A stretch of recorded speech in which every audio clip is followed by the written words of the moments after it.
Good evening. I would like to call this meeting to order. All right, tonight there's a lot of people here, so if you will, please keep your voices down so we can conduct business and allow people to hear and understand exactly what's going on tonight. So out of the respect of everyone that's here, please be kind to your neighbors. Before we have our Pledge of Allegiance, we will have our invocation. If everyone would please stand. May we pray? Dear Heavenly Father, tonight may our decisions reflect the best interest of our community. We seek guidance in making choices that will strengthen our city, uphold justice, and foster a spirit of respect among our elected officials and our citizens. In your holy name we pray. Amen. Amen. Attention, salute, pledge. I pledge allegiance to the flag of the United States of America and to the republic for which it stands, one nation, under God, indivisible, with liberty and justice for all. Ms. Webb, call roll, please. Pro Tem Bovo. Present. Councilman Washington. Here. Councilman Wiggins. Here. Councilwoman Dykes. Here. President Hogg. Here.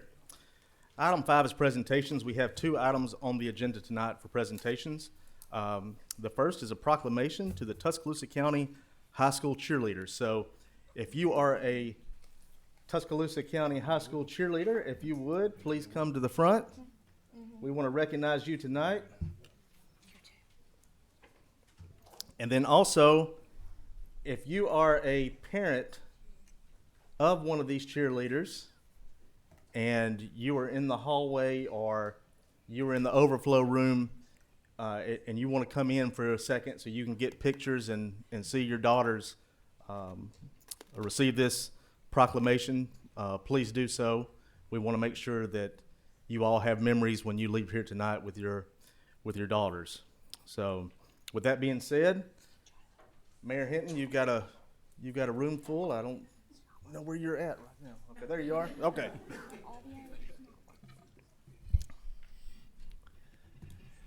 So I know why we have so many people here tonight. Came to see the cheerleaders.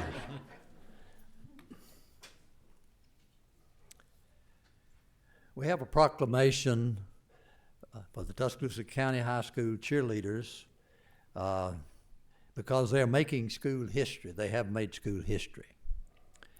And I would like for the council members who graduated from Tuscaloosa County High to come down and stand here with me too.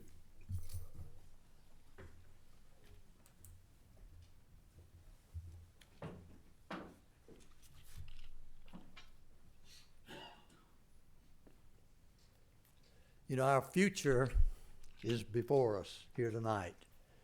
And with these young people, we can expect a bright future for Northport. They're certainly wonderful young people and wonderful students at County High. So let me read this proclamation. Whereas February 9 through 12, 2024, the Tuscaloosa County High School cheerleaders showcased their remarkable talents at the United Cheer Association's National High School Championship in Orlando, Florida. And whereas this event holds great significance as 2 teams from Tuscaloosa County High excelled and reached the finals. And whereas out of 48 teams, the game day routine achieved an outstanding 4th place in the nation, while the traditional routine secured an impressive 9th place out of 108 teams. And whereas the city of Northport is filled with immense pride for these exceptional athletes and wholeheartedly recognizes their unwavering dedication to the sport and this tremendous accomplishment. And whereas we acknowledge that this athletic competition demands the highest level of skills, determination, teamwork, focus, and selfless commitment to others. And whereas this group of superior individuals have not only represented themselves and their families with great distinction, but has also brought immense honor to Tuscaloosa County High School and the city of Northport. Now therefore be resolved that I, John Hinton, as mayor of the city of Northport, do hereby acknowledge and celebrate the extraordinary achievements of the Tuscaloosa County High School cheerleaders at the National High School Championship. We commend their tireless efforts, perseverance, and exceptional performance, which has set extraordinary examples to aspiring athletes. May their accomplishments continue to inspire the youth of our city to reach for the highest goals and to embody the spirit of sportsmanship and that wildcat pride. In witness whereof, I have set my hand and caused the seal of the city of Northport to be affixed this 19th day of February 2024. And I will present this to Mr. Jeremy Shaw, their leader.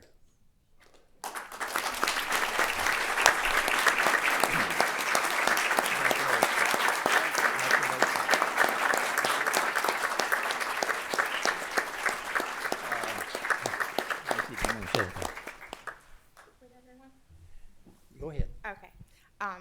I was gonna see if we could all kind of squeeze in and get a picture somehow or line up. We've got one do outside. Oh, you've already gotten one? They've Okay. already got, we'll get another. Thank y'all so much. Y'all are always so willing to come help with ribbon cuttings or anything that we're doing, and we are so appreciative of that. We're so proud of y'all. I know that this is something, I don't think it's ever happened in the history before for both teams to be recognized like this.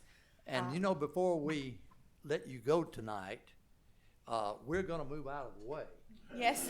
And we want a big county high cheer, just a short Yes, one, but a please. good county high cheer.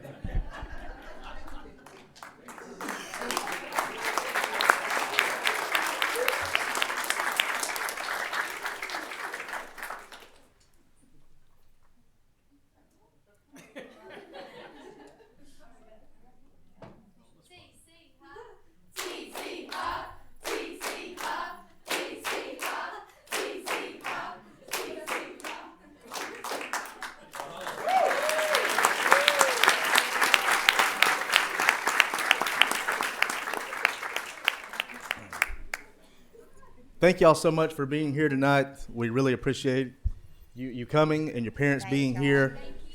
We also have a Congratulations. couple of presentations tonight that you might want to stick around for. There might be some summer jobs coming up that you might want to look into. We have another proclamation, and Ms. Williams, Vidana Williams, and anyone else representing National Parent Leadership Month, come forward. How you doing? I will read this proclamation. And then be very good to have you. Good. We're glad to have you.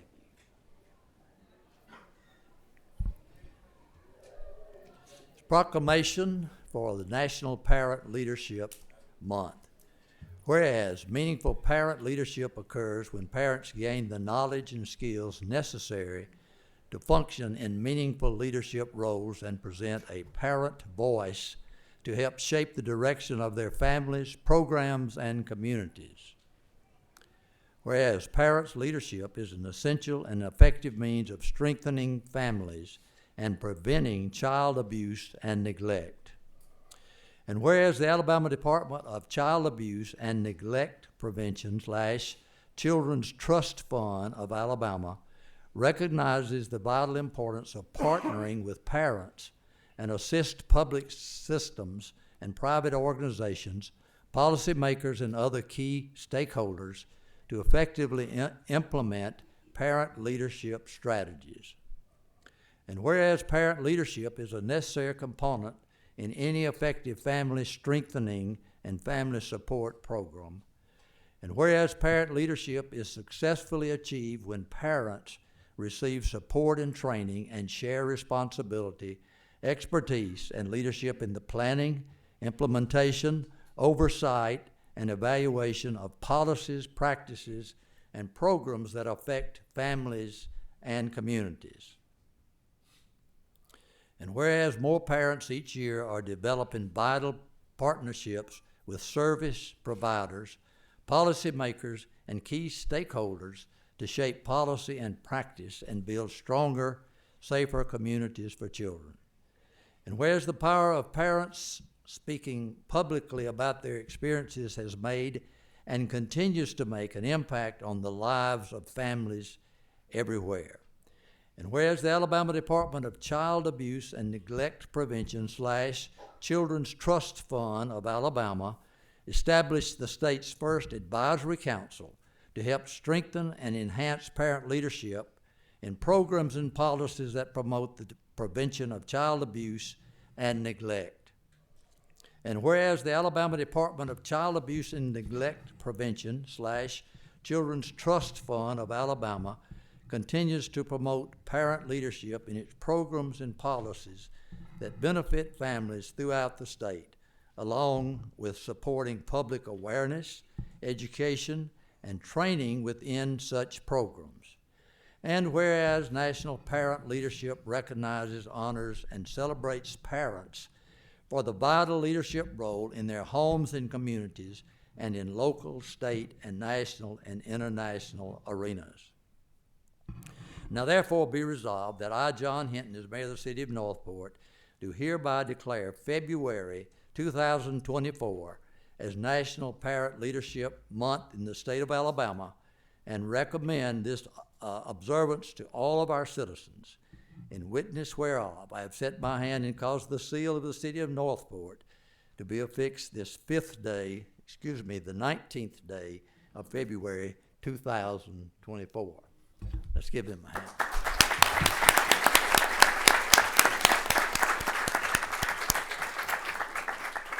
Thank you to our mayor, because I do live here, right here in Northport, as well as the council for this opportunity to be able to share a little bit about Parent Leadership Month. I do serve as Congressional District 7's parent representative on Children's Trust Fund Parent Council. So I'm excited to be here, but I'm not going to take any of the time. I got one of our parents that I work with here at Tuscaloosa and Northport. She is a parent mentor here, and she wanted to share a little bit.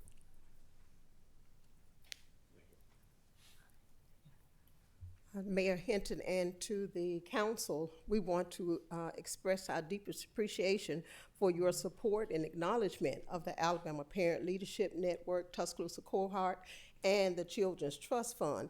This proclamation says that you acknowledge our work and that you support us, and to the Northport and surrounding communities that you are with us in our stand against child abuse, neglect, and also in supporting us in strengthening families. Thank you. Thank you.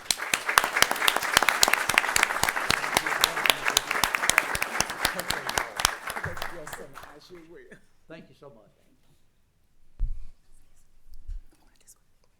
Thank y'all for being here. Item 6 is approval of the agenda. Do I have a member of council that would like to make a motion to approve the agenda as printed? So moved. Second. That's a motion by Councilman Wiggins, second by Councilman Washington. Any questions or comments? Hearing none, Ms. Webb. Voting with Pro Tem Bobo. Yes. Yes. Yes. Yes. Yes. Item 7 is visitors to address the council. For ones that have not been here tonight, before tonight, visitors to address the council is where you sign up to speak. It's usually regarding a non-agenda item or a non-public hearing item. I'm sure a lot of you are here for some public hearing items. There will be time to speak at that point. The visitor to address the council is Ms. Tiffany McCall. She is here to talk about traffic laws in Northport. Ms. McCall, if you would, please come to the podium and state your name and address for the record. Hey, Council, Mayor. Hey, how are you? My name is Tiffany McCall, 3702 30th Street, actually right behind Med Center North. I've been a resident for 24 years going into this year. 20 years ago, I had to come before you all to make my street a one-way. It's about this wide. My son almost got killed. So now it is a one-way. You come in from Med Center North and you go down the hill to Main Avenue. So about 4 weeks ago, I'm doing my physical therapy because I just had surgery. A truck doesn't want to stop on Main Avenue and comes up my one way the wrong way. I almost got hit. I asked prior to this for extra patrol. It never got done. It fell to deaf ears. If it had been, that probably wouldn't have happened. So then I had to go up the chain of command. I went to the chief. He called. The lady said, "Oh yeah, I remember that." Nothing got done. 2 weeks later, nothing got done until I almost got hit by a car. So now there is patrol. That same day, a patrolman refused to take my report. I pay taxes. I've lived here, and I come to these meetings. So at the end of the day, I expect the respect from law enforcement. So I went to chain of command. I do my footwork and I do my paperwork. Then it got left on an investigator's desk. He didn't want to do his job and go and get the partial tag that I had given dispatch. Oh, well, there's nothing we can do. Really? I go back to chain of command. I shouldn't have to do this. These people are put in these positions to do this job, and if they can't do their job, then they can go home. At the end of the day, that's y'all's taxpayers' money. That's my money. His supervisor had to do his job and find the guy who almost hit me. That's ridiculous. And as a resident of this long, I'm not gonna stand for it. You either do what you need to do your job that your title says for you to do, or you don't have that title. I'm a retired disabled nurse. I can't do my job anymore. My job now is to take care of my mom and to get well.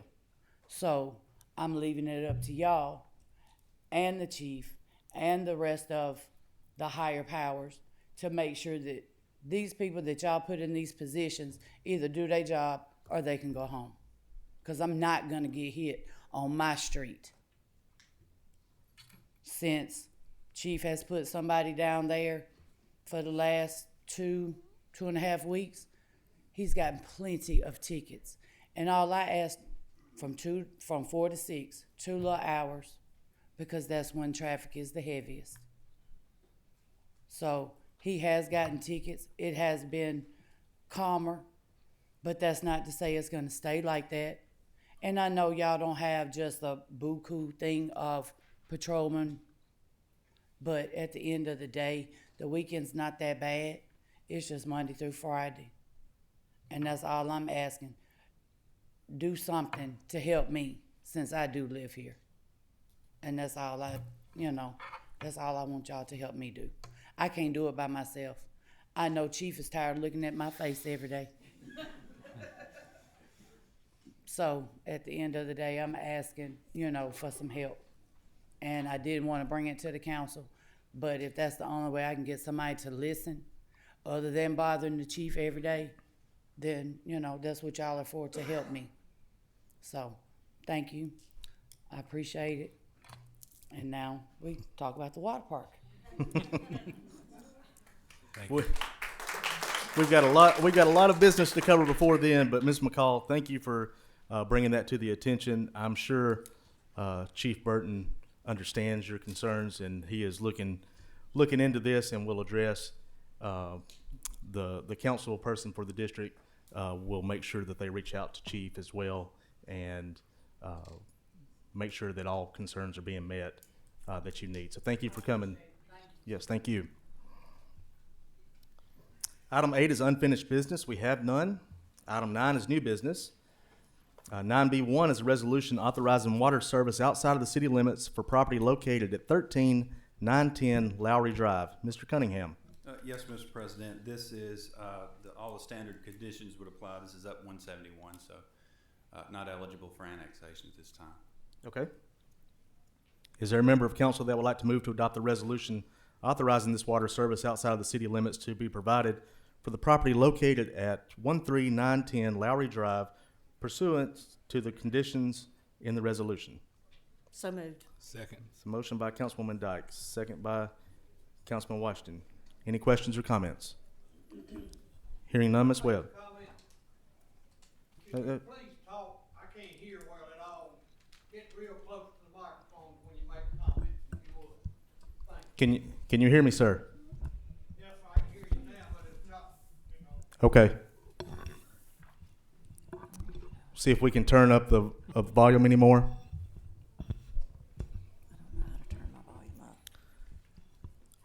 Okay, 9B1.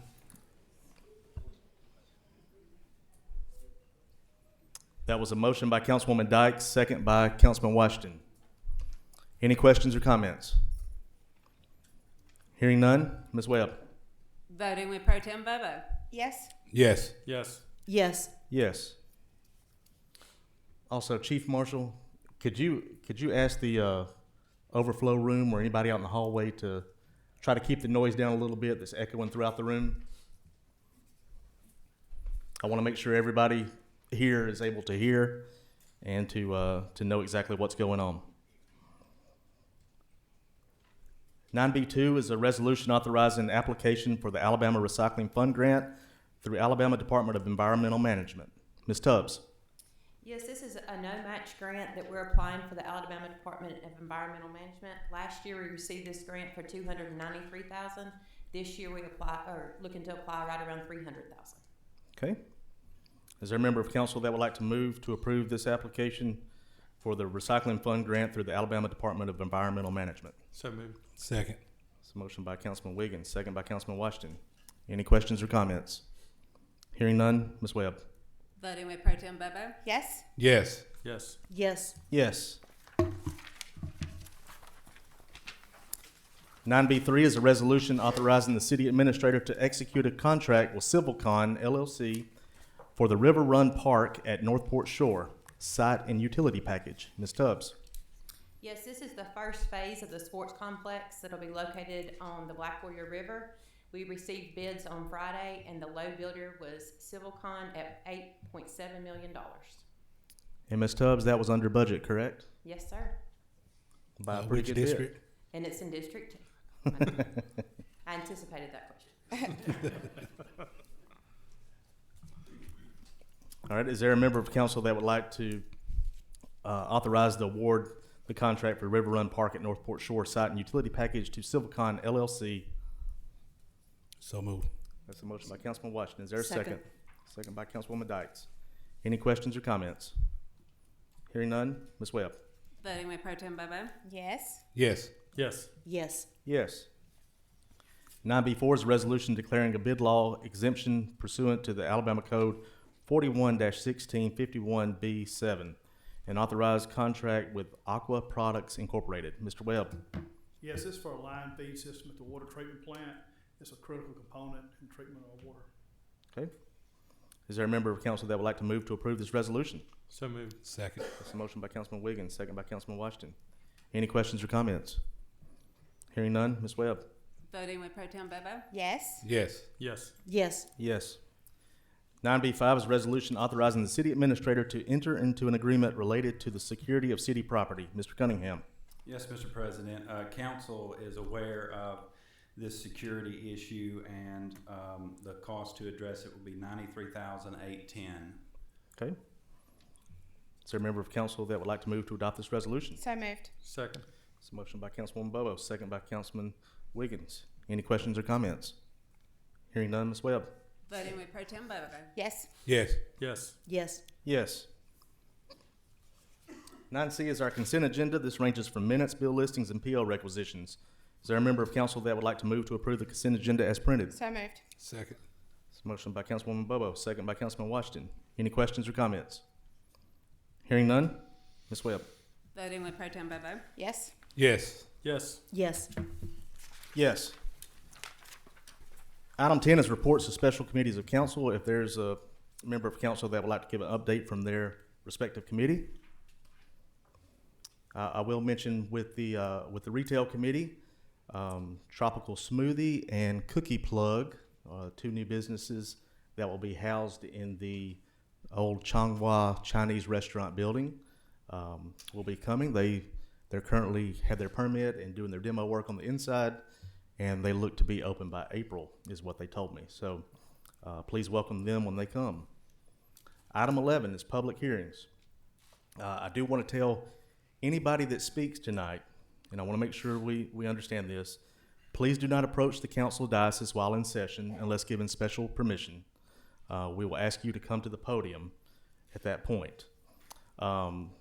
We have some incentive agreements tonight, and I also want to just run over what an incentive is. I like to consider incentives as revenue sharing, because we don't make sales tax dollars unless someone else is doing that. So I want to make sure that everybody understands the purpose of incentives and how they are considered. Revenue sharing is based on a gap analysis of the development, and each development is different. Therefore, so are the considerations within the guidelines of Alabama Amendment 772. A good general rule of thumb for considering tax incentives or revenue sharing is: 1, is there a gap within the criteria of cost of construction and the annual projected sales tax generated? Is the development new to market? Number 3, is it revitalizing an area that is currently not generating any sales tax? Number 4, how many employees will they employ? And number 5, does it increase tourism or people outside of the city limits that will patronize it? So those are some of the considerations that go into looking at revenue sharing or incentive considerations.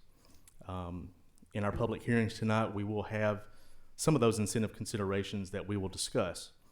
And so 11B1 is a resolution authorizing the project development agreement by and between the City of Northport and Alabama Donuts, LLC, doing business as Dunkin' Donuts. And I will call on Mr. Cunningham or Mr. Ray, whichever one wants to handle this. I was just going to introduce Mr. Ray. Okay. Thank you, Mr. Cunningham. Mr. President, we have before you tonight a project development agreement between the city and Alabama Donuts, LLC. The proposed project under this development agreement is a new-to-market Dunkin' Donuts restaurant that would go in a vacant commercial land located at 2801 McFarland Boulevard in Northport. The project is expected to have a total capital investment by the developer at approximately $975,000.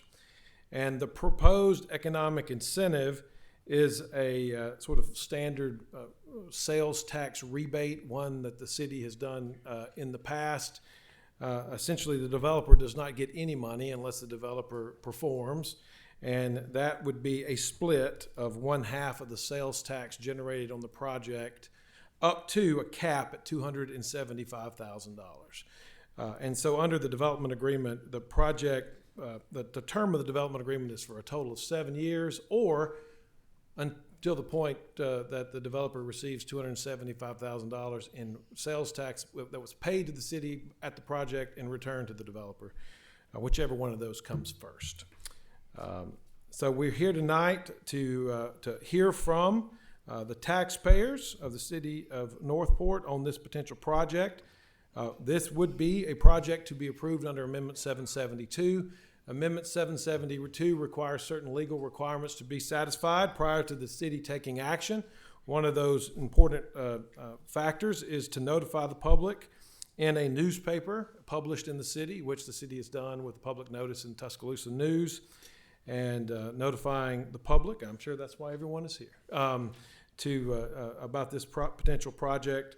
And as the council considers the resolution before you, the pertinent, important thing to determine under Amendment 772 is whether or not the expenditure of public funds in connection with the development agreement and the things of value to be provided to the developer under the development agreement will serve a valid and sufficient public purpose, notwithstanding any incidental benefit accruing to the developer or any other private person, entity, or group. And so that's a general overview. So this is a pretty straightforward incentive. I'll be happy to answer any questions, or I'll sit down and let you have your public hearing. Okay. Are there any questions from anyone on the council? Okay. Since this is a public hearing, we are going to open the floor for the public hearing. Anybody here can come speak for or against this agenda item. You will come to the podium, state your name and address for the record, and speak on this development. The first person I'm going to ask, though, when we open the public hearing is the owner, Raj. I see you here. I would love for you to come up and tell people about your experience with Dunkin' Donuts, and also the new things such as the ordering system that you're installing and how it's different than most of the other locations that you do own and operate. So we're going to open the floor for the public hearing, and we will start with Raj, if you will. Yes. Come on.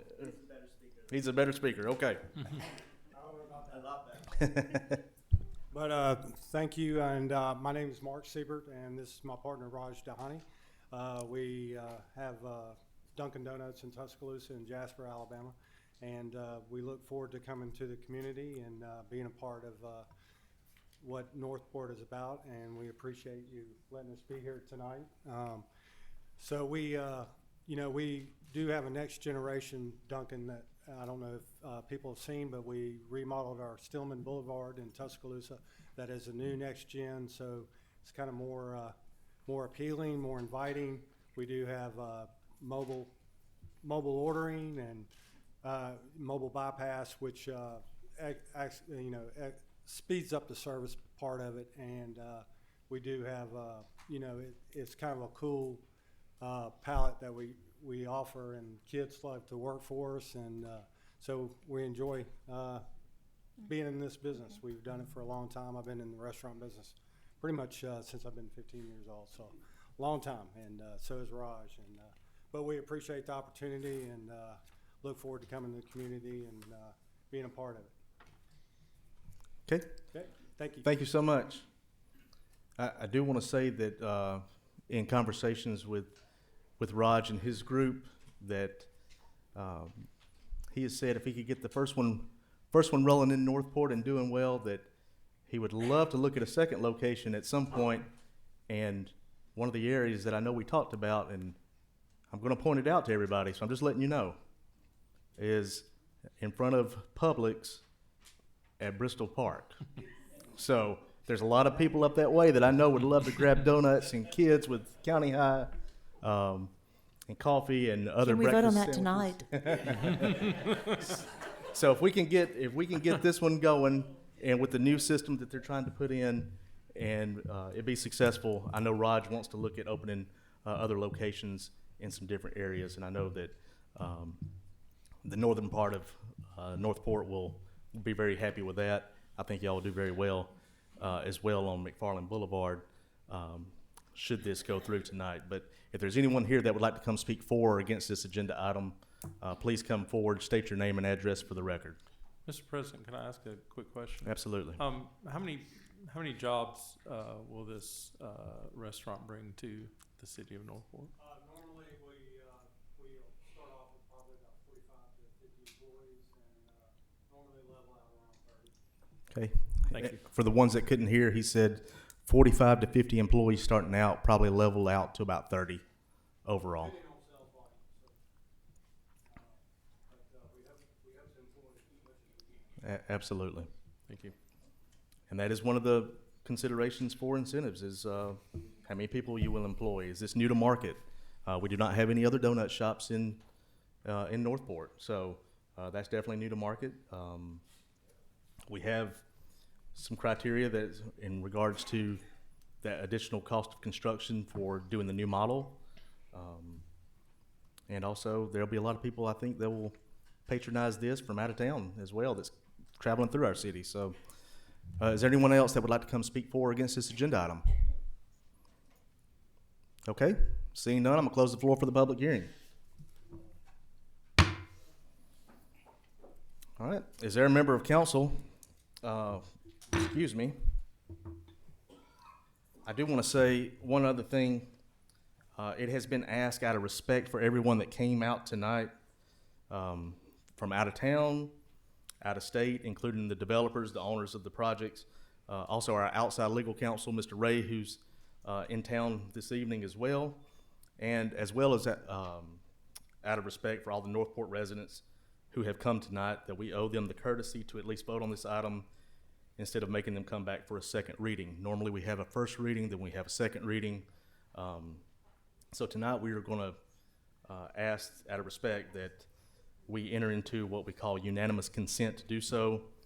And I want to remind everyone that has a vote that voting to allow unanimous consent does not obligate anyone to vote yes or no to the actual agenda item. It only allows us to vote tonight so we can be respectful to everyone's time. I will make a motion that we enter into unanimous consent to allow voting separately, like I said, out of respect for everyone here, and that is in the form of a motion. Is there a second? Second. Okay, so motion by myself, second by Councilwoman Bobo. Any questions or comments regarding unanimous consent? Hearing none, Ms. Webb. This is a vote on unanimous consent, beginning with Pro Tem Bobo. Yes. Yes. Yes. Yes. Yes. Okay, we are under unanimous consent. That means the council is going to allow us to vote regarding this resolution tonight. So is there a member of council that would like to move to approve the attached resolution authorizing the mayor to enter into a project development agreement with Alabama Donuts LLC, doing business as Dunkin' Donuts, as we have heard tonight? So moved. Second. That is a motion by Councilwoman Bobo, second by Councilman Wiggins. Any questions or comments? Hearing none, Ms. Webb. Voting with Pro Tem Bobo. Yes. Yes. Yes. Yes. Yes. Okay. Mr. Raj, thank y'all for being here. You're welcome to stay around and listen, or if you need to go and make some donuts, go right ahead. Yeah. What is the expected date of opening? We have bids out for construction, so we should start construction hopefully here pretty soon in the next 30, 45 days, and probably 90 days. Mid-June is what we're looking for. Okay, mid-June, so we're going to look at like September then. Because that's all I know about construction these days. We've been moving pretty quick on it. That's great. Well, we really appreciate y'all being here, and thank you so much for coming tonight. Okay. Thank you.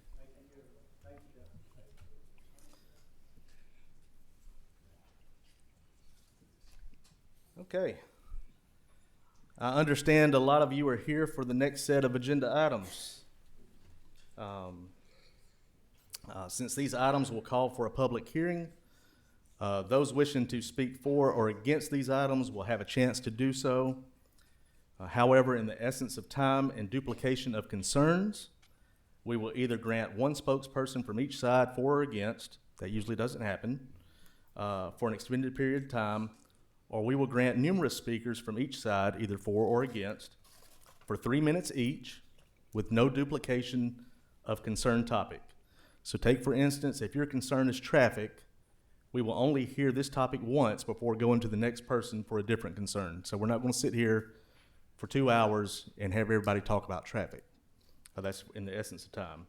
So if traffic is a concern, we want the council to hear traffic is a concern, but we don't want to hear it 50 times. After 30 minutes of combined speakers, we are still hearing different concerns. Each speaker will then be limited to 1 minute as well. And I want to, before we go into this, I want to personally thank the 6 people in my district that contacted me by text or email with concerns regarding this project. That's Mr. Camp, Mr. Leto, Ms. McQueen, Mr. Daniels, Mr. Harper, and Mr. Roberts. So thank you for reaching out to me and allowing me to have a conversation with you. The concerns that were mentioned are categorized into the following areas. They mentioned traffic studies, connectivity or the entrances, property values, and also the location. So should anyone want to speak on these or any other concerns, or if you want to speak in favor of this project, when we open the floor for the public hearing after the presentation, you will be asked to come to the podium and you will be required to state your name and address for the record. And I want to remind everyone to be respectful and not talk in the audience while citizens are speaking so everyone can hear, including the ones that are in the hallway, in the overflow room, and or the ones that are watching live stream video from their homes. So with that being said, 11B2 is a resolution authorizing the project development agreement by and between the City of Northport, Alabama and University Beach, LLC. Mr. Ray. Thank you, Mr. President. I'm going to go through this resolution and project development agreement also.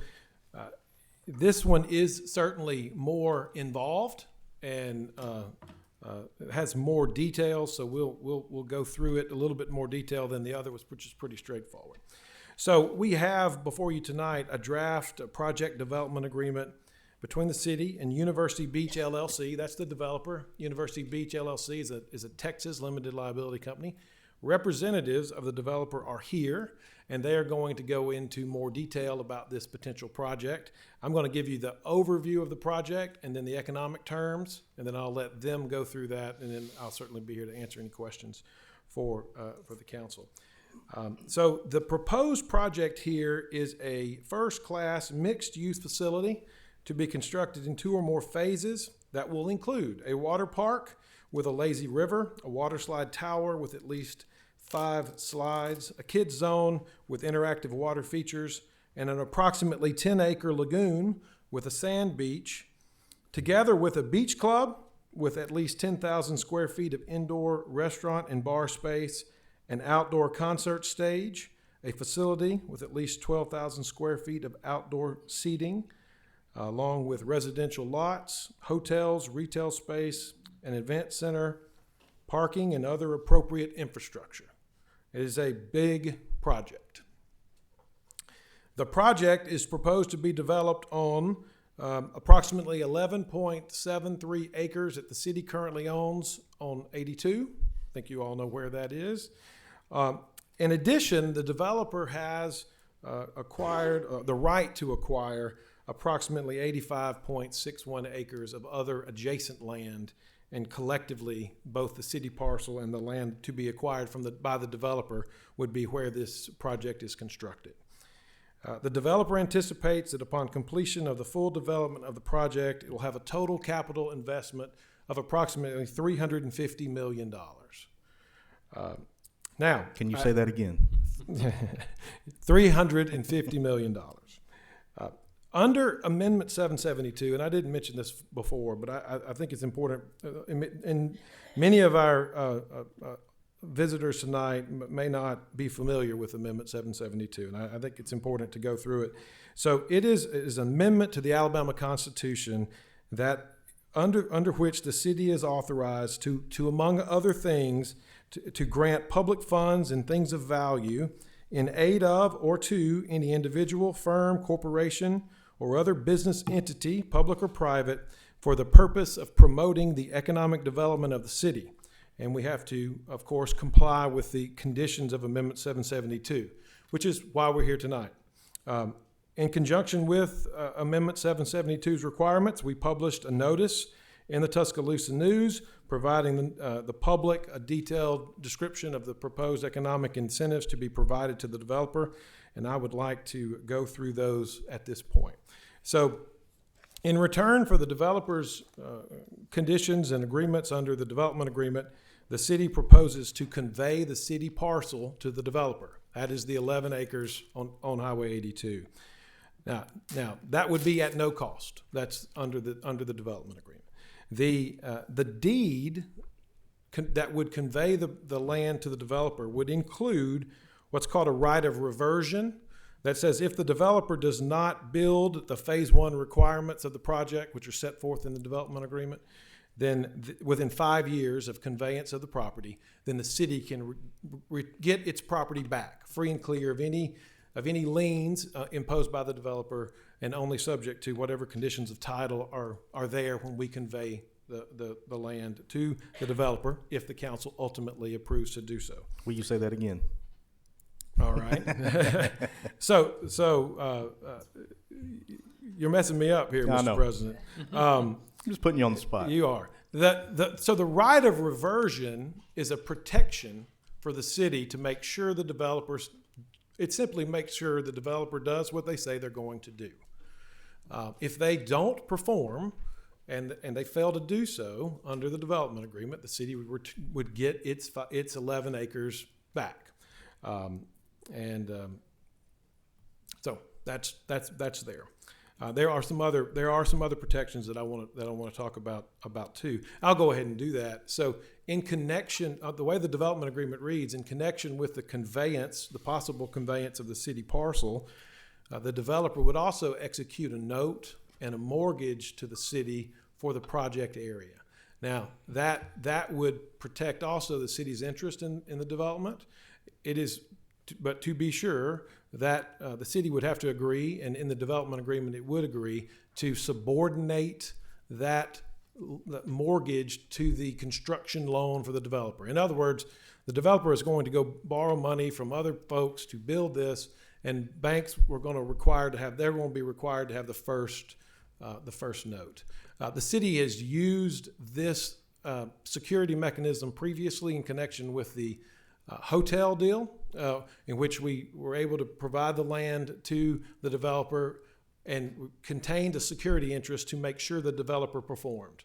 And once the developer performed, once the hotel was open, then the security interest, the mortgage went away. And that would be the same thing here. That mortgage would be there to make sure the developer does what he says he's going to do. And then if he doesn't, then the city would have potentially the ability to get the land back, subject to the fact that it would be a junior lien, and that's something that does impact its collectability.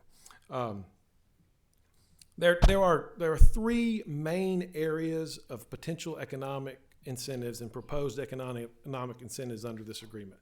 The first is the conveyance of the land, the city parcel to be conveyed to the developer. The second is the provision of up to $20 million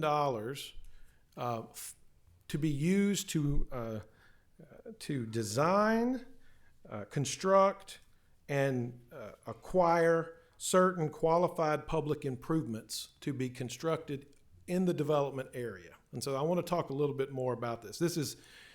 I want to be very clear, this is not a situation where the city is just providing $20 million in cash to the developer.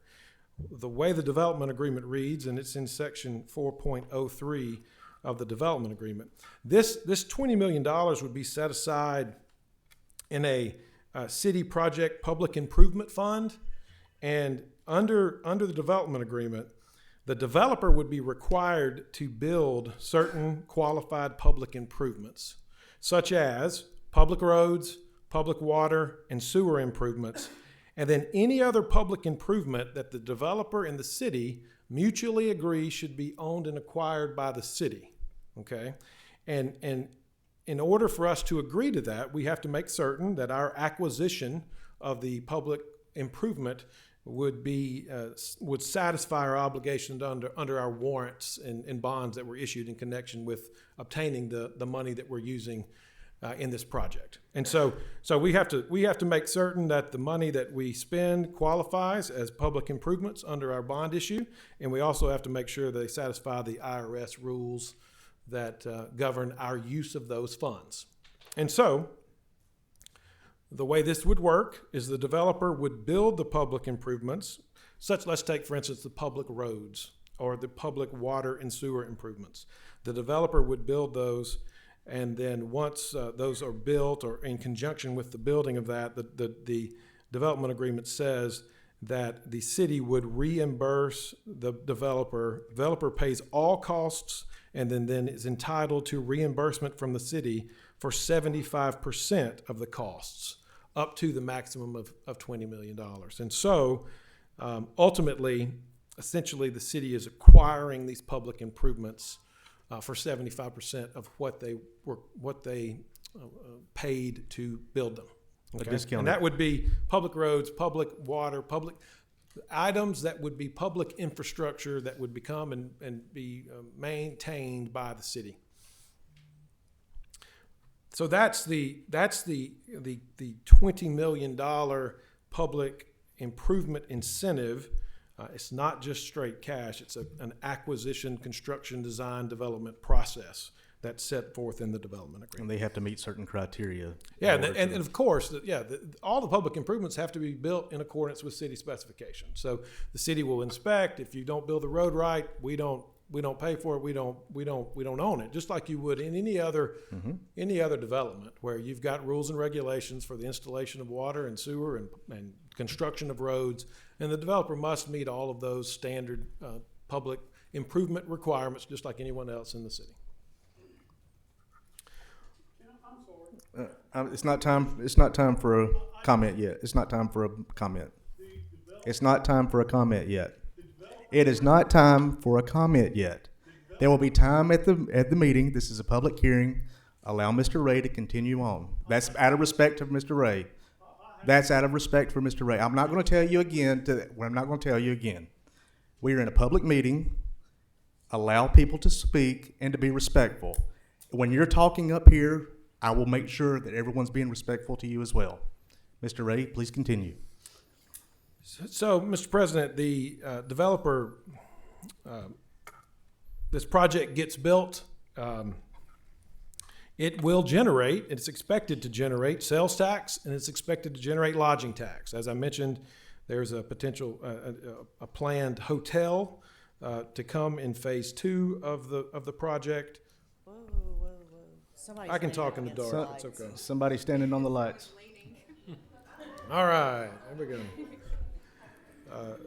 So the other aspect, sort of the other part of the three-legged stool here, would be a sharing of the lodging tax and sales tax generated on the project. So under the proposed development agreement, the city would share 50% of the sales tax proceeds and 50% of the lodging tax proceeds that are generated from new businesses located in the project. And it's another important limitation. So we added the protection for new businesses to sort of, obviously we're trying to prevent the cannibalization of the city's sales tax base.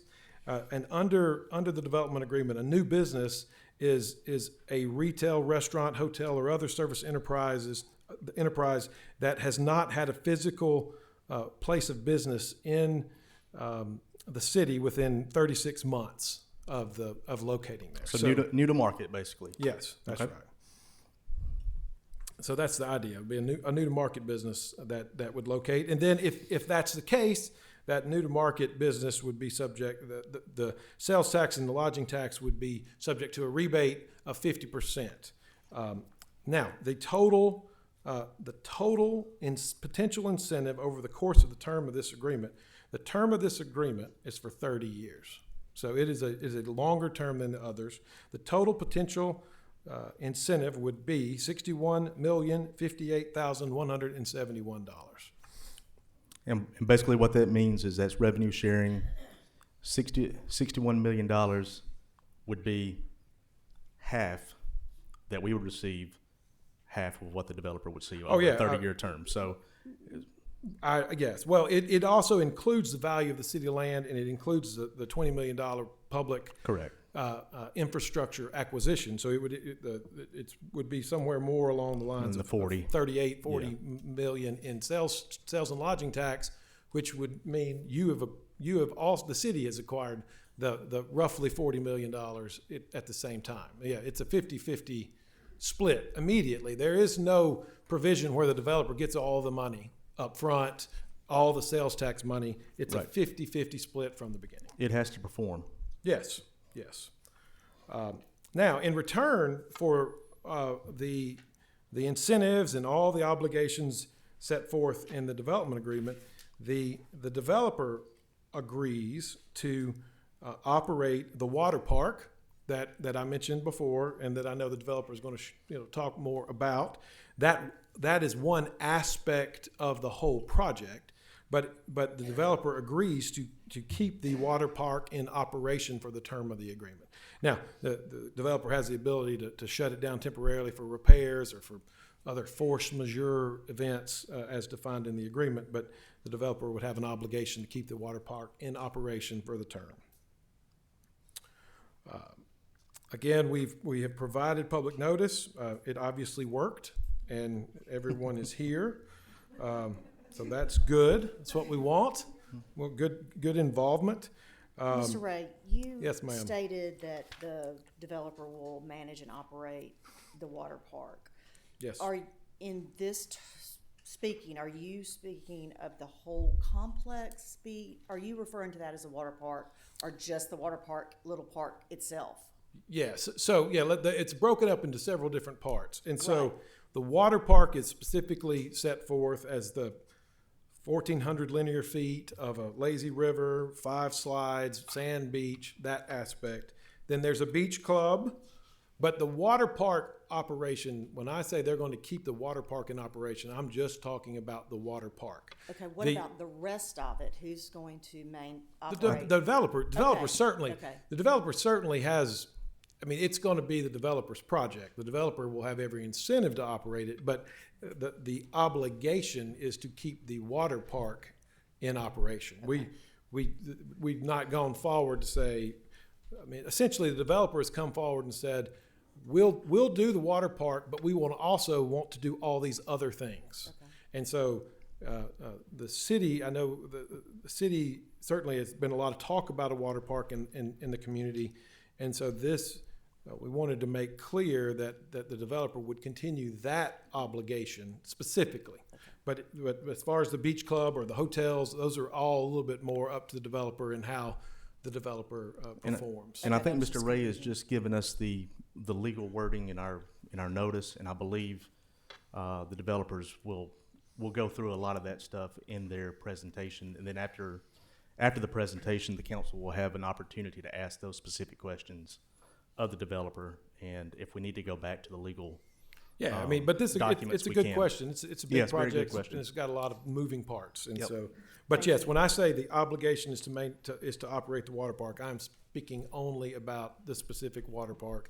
Now, the developer has an obligation as a business person to operate and Right. perform, and if they fail to operate, if they fail to perform, then they will not get any tax revenue because nothing will be generated. And so, in that scenario, I think they have every incentive to operate it to its fullest capacity. Thank you. Yes, ma'am. Mr. Ray, aren't you glad the developers are here to do the I presentation? am. They're going to have a pretty presentation. It's going to be good.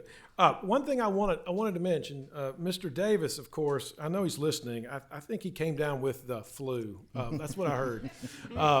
But I'm kidding. I love Ron Davis. I hope you can hear me, Ron. No, but Ron said he wanted me to mention this. I know at the beginning of this project, council members and key city employees had to sign non-disclosure agreements. First and foremost, I want to be clear that those agreements have run their course. I mean, they're over. Obviously, we have the developer here. We have published a notice in the newspaper spelling out all the terms. And so feel free to ask any and all questions. You're no longer, those non-disclosure agreements don't apply anymore. And I also want to say this, in large economic development projects, it is just, non-disclosure agreements are just the way it goes. And let's be very clear what that means. Developers who come into your town and want to do a big project, first of all, they got to acquire land. So they don't want everyone talking about what they may do because that might affect the price of the land they want to acquire. And also they want to have the opportunity to make their own presentation about their own project. You know, the old saying, you only get one shot to make a good impression. So that's very important for developers. This is not a unique thing to Northport. It happens all across the state of Alabama. Non-disclosure agreements are part and parcel of big economic development projects. But the most important thing, and from the moment I began working on this project with the developer, they've understood all along that the city makes no obligations and makes no commitments to a project until we go through the appropriate legal process under Amendment 772. We notify the public, they come, we hear their concerns, and then ultimately you will make that decision. And it's the same decision I mentioned before. You'll determine whether or not the provision of the public funds and the things of value as set forth in the development agreement will serve a sufficient and valid public purpose, notwithstanding any incidental benefit to the developer or any other person, entity, or entities. And that's the legal standard under Amendment 772. And so I wanted just to make that reference to make it very clear that those non-disclosure agreements are gone. Everyone knows it's University Beach. It's a potential $350 million deal. I've talked about the potential economic incentives that are set forth in the development agreement that you would potentially be voting on tonight. So now I think it's appropriate, let's hear from the developer, and I'll be available to answer any questions that you may have. Thank you, Mr. Reddy. The man that needs no introduction. The man of the evening. I'm not sure which way I should face, but I'll start this way. Just face this Okay. way, I guess, and you can, these are a little bit bigger screens All that right. you can. Thank you, Council President and Council and Mayor, for everyone. My name is John Hughes. I'm here to talk first about University Beach and this project. It's a very exciting project. Kent Donahue will come up in a minute and share some more, but I get to talk a little bit about the approach that we took and the concept that we're going to present here today. And so let me just jump right into it. I'm sure everybody's eager to kind of see what we're doing here. So again, a little bit about my background, though, just so you understand. I've been in the entertainment and facility management business for nearly 30 years. I have managed stadiums, arenas, amphitheaters, convention centers, big mass public use facilities, been involved in booking and promoting everything from monster truck to concerts to, you name it, circus, you have it. And these types of developments are something that are new. They're new, not new, like haven't been done, but we have been involved with at least a half a dozen of these across the country, from California to Florida. I'm really excited to show you this particular project here today.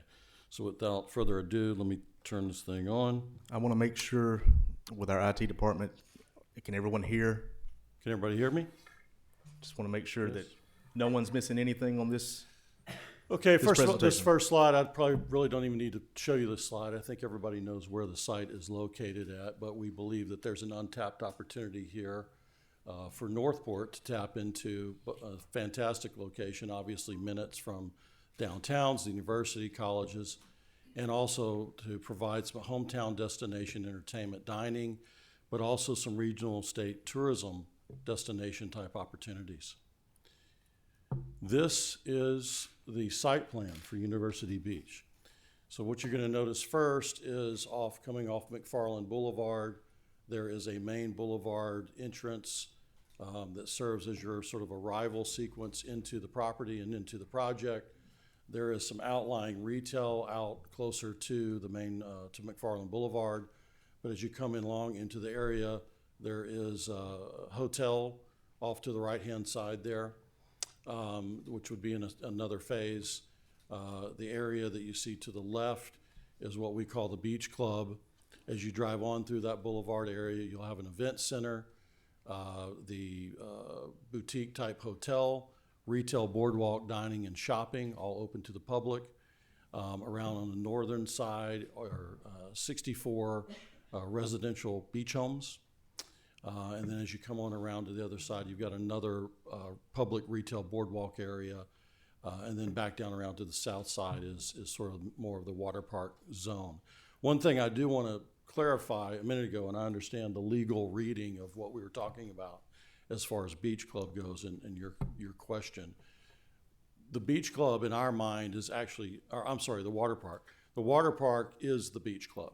Okay, so the Beach Club involves multiple components, not just those activities. Okay, so it's not just slide, lazy river, splash areas. It is the entire 10-acre body of water, paddle boarding, kayaking, floating obstacle course. There's the whole thing is, I would say, 80% chest high, so everybody can get out and enjoy themselves. Designed really for all ages, all types, all abilities to come out and enjoy this massive water feature. And so it's sort of built as a destination in and of itself. So let me go to the next. This gets into a little bit more detail about the plan. Again, it was mentioned as 77-acre mixed-use destination. 20 acres of beach club, as I was just describing, that does include the Central Water feature. $350 million development. We're estimating, based on our research, approximately 400,000 estimated annual visitors, 60 full-time equivalent jobs and 200 part-time. And again, those numbers are for the beach club. That does not include hotels and some of the other retail areas. This gets into some of the specifics of the program. Again, just a little bit more detail in terms of this is a large body of water. This is roughly 8 football fields of water. And so we've got multiple islands out here. One of these islands will be a rentable island, so you could hold a private beach wedding. You could have social events, family reunions, things of that nature.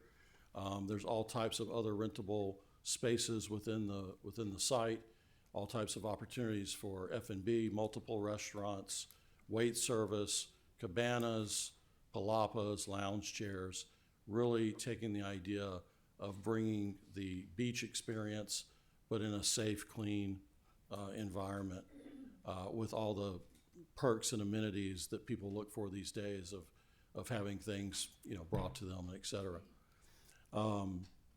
Also, just to point out, there will be a waterfall, rock jump, great nighttime viewing opportunities to come out and enjoy the views at night. Sure. I know people probably cannot see the descriptions. I was going to just read through those. I have it right here on the paper, so I was. I can do that. Oh, you can? You can see Yeah, it? sure. Okay. All right, so A is the main entry area and valet drop-off area.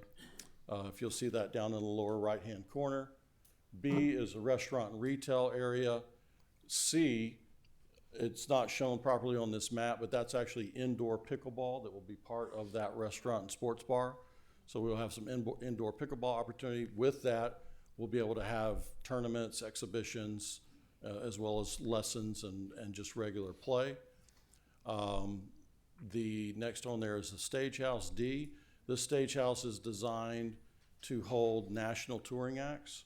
So it's our intent to book national touring acts as well as showcase regional artists and occasional festivals and things of that nature. That'd be a great venue for that. When that venue is not being used in that capacity, we have the flexibility to use that outdoor lawn area as just an outdoor area for yard games and washers, cornhole, et cetera. I'm sorry, I talked about pickleball.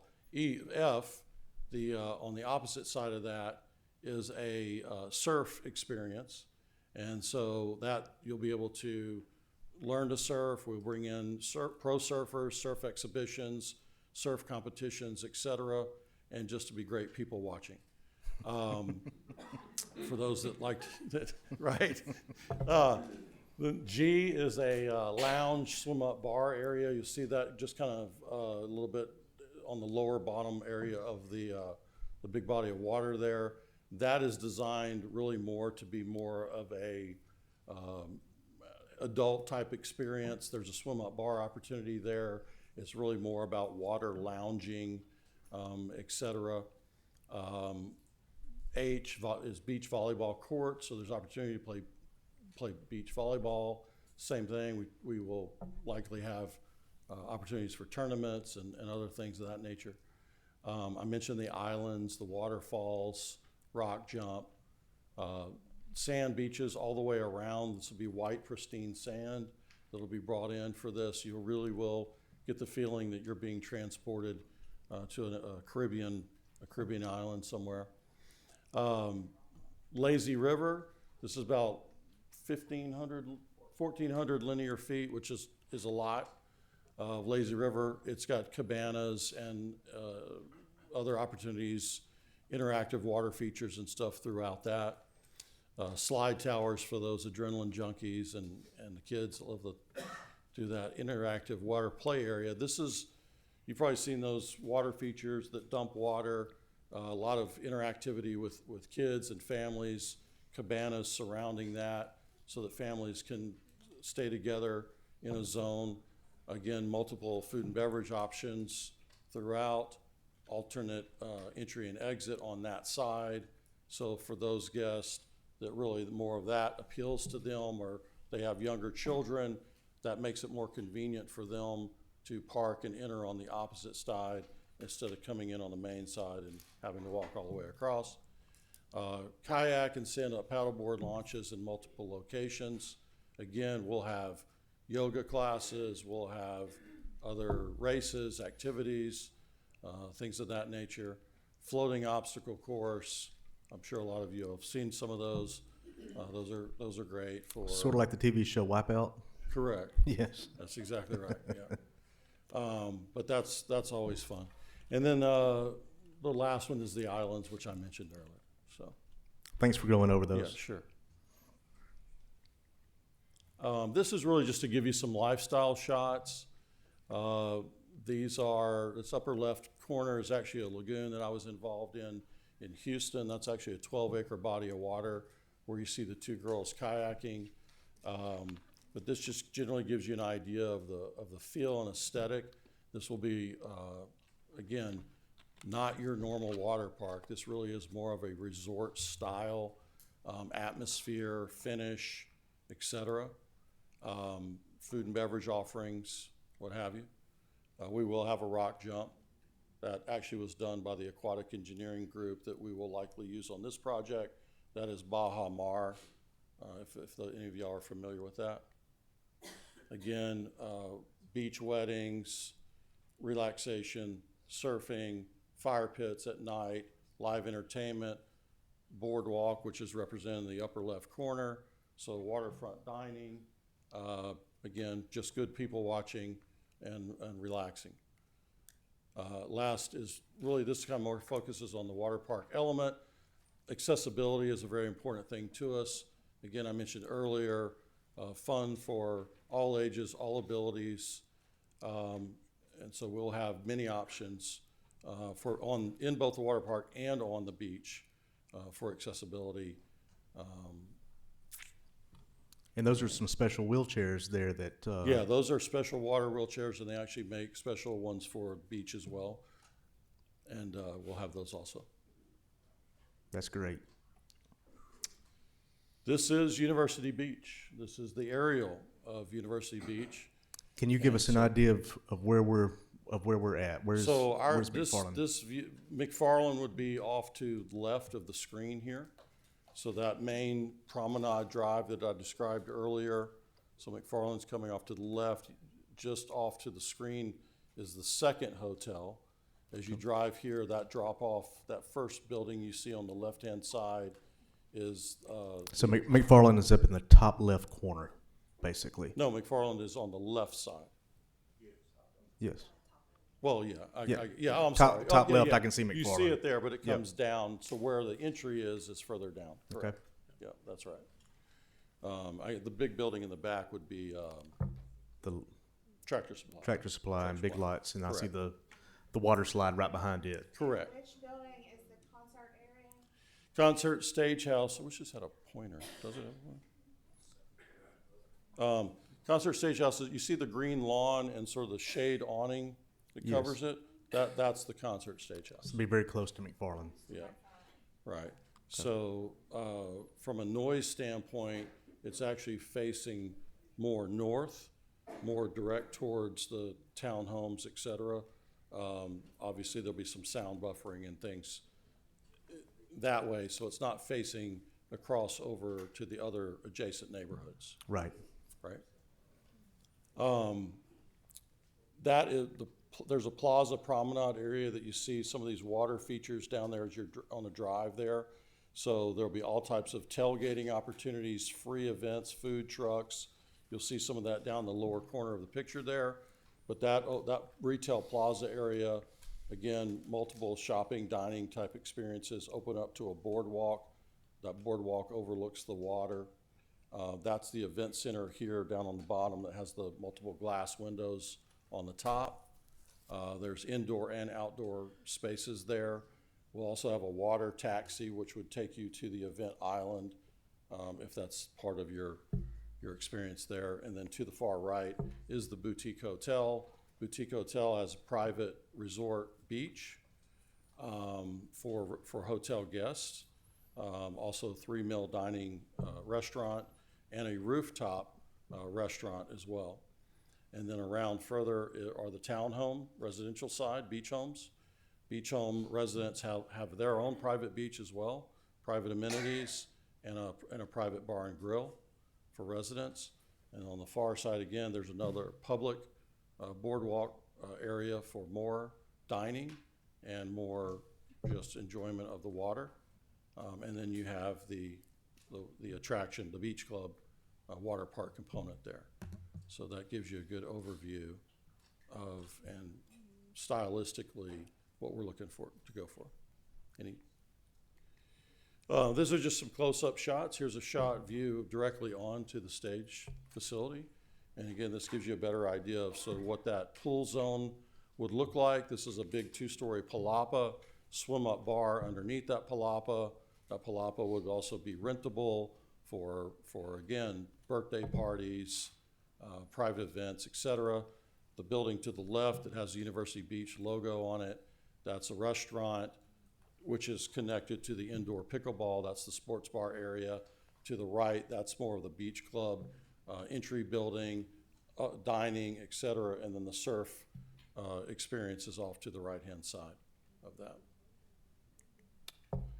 Just another angle, the same shot. This is a reverse angle looking back, showing the waterfall, sort of the rock experience there, cliff jumping, and again, looking towards the restaurant and the pickleball. This is a highlight page on some of our metrics. Again, I mentioned earlier, we're projecting over 400,000 annual visitors. We showed a little breakdown there of how we get to arrive to some of those numbers. A good chunk of that is dining, people visiting restaurants and so forth and so on. 100-something thousand in terms of the attraction guests. 20,000 surf-related. Surf tourism is a pretty big thing. It attracts a lot of people in terms of its uniqueness. And then, of course, concerts. Our daily operating capacity for the venue would be a little over 2,500 people. The unique thing about that is that we could actually fit all those people comfortably in the lagoon if they so choose to all get in at the same time. Almost a year-round operation. Obviously, the prime months for the beach club and some of those water components is really the Memorial Day, Labor Day time frame with some shoulder months and spring breaks and things of that nature. But the beach club, surf pools, and other event areas are really designed to extend more further out, and then some of the specialty venues and dining, like I said, would go year-round. Some of those specialty venues, like I mentioned a minute ago, are indoor pickleball, concerts, surf venues, and the party palapa and other event areas. And the light show too, is that correct? And a light show, correct. I'm sorry, I failed to mention that. Yes, so the idea would be that each evening we would have a light show of some type that would be free for people to come out and just watch, similar to Magic Kingdom, I guess, would be a good example.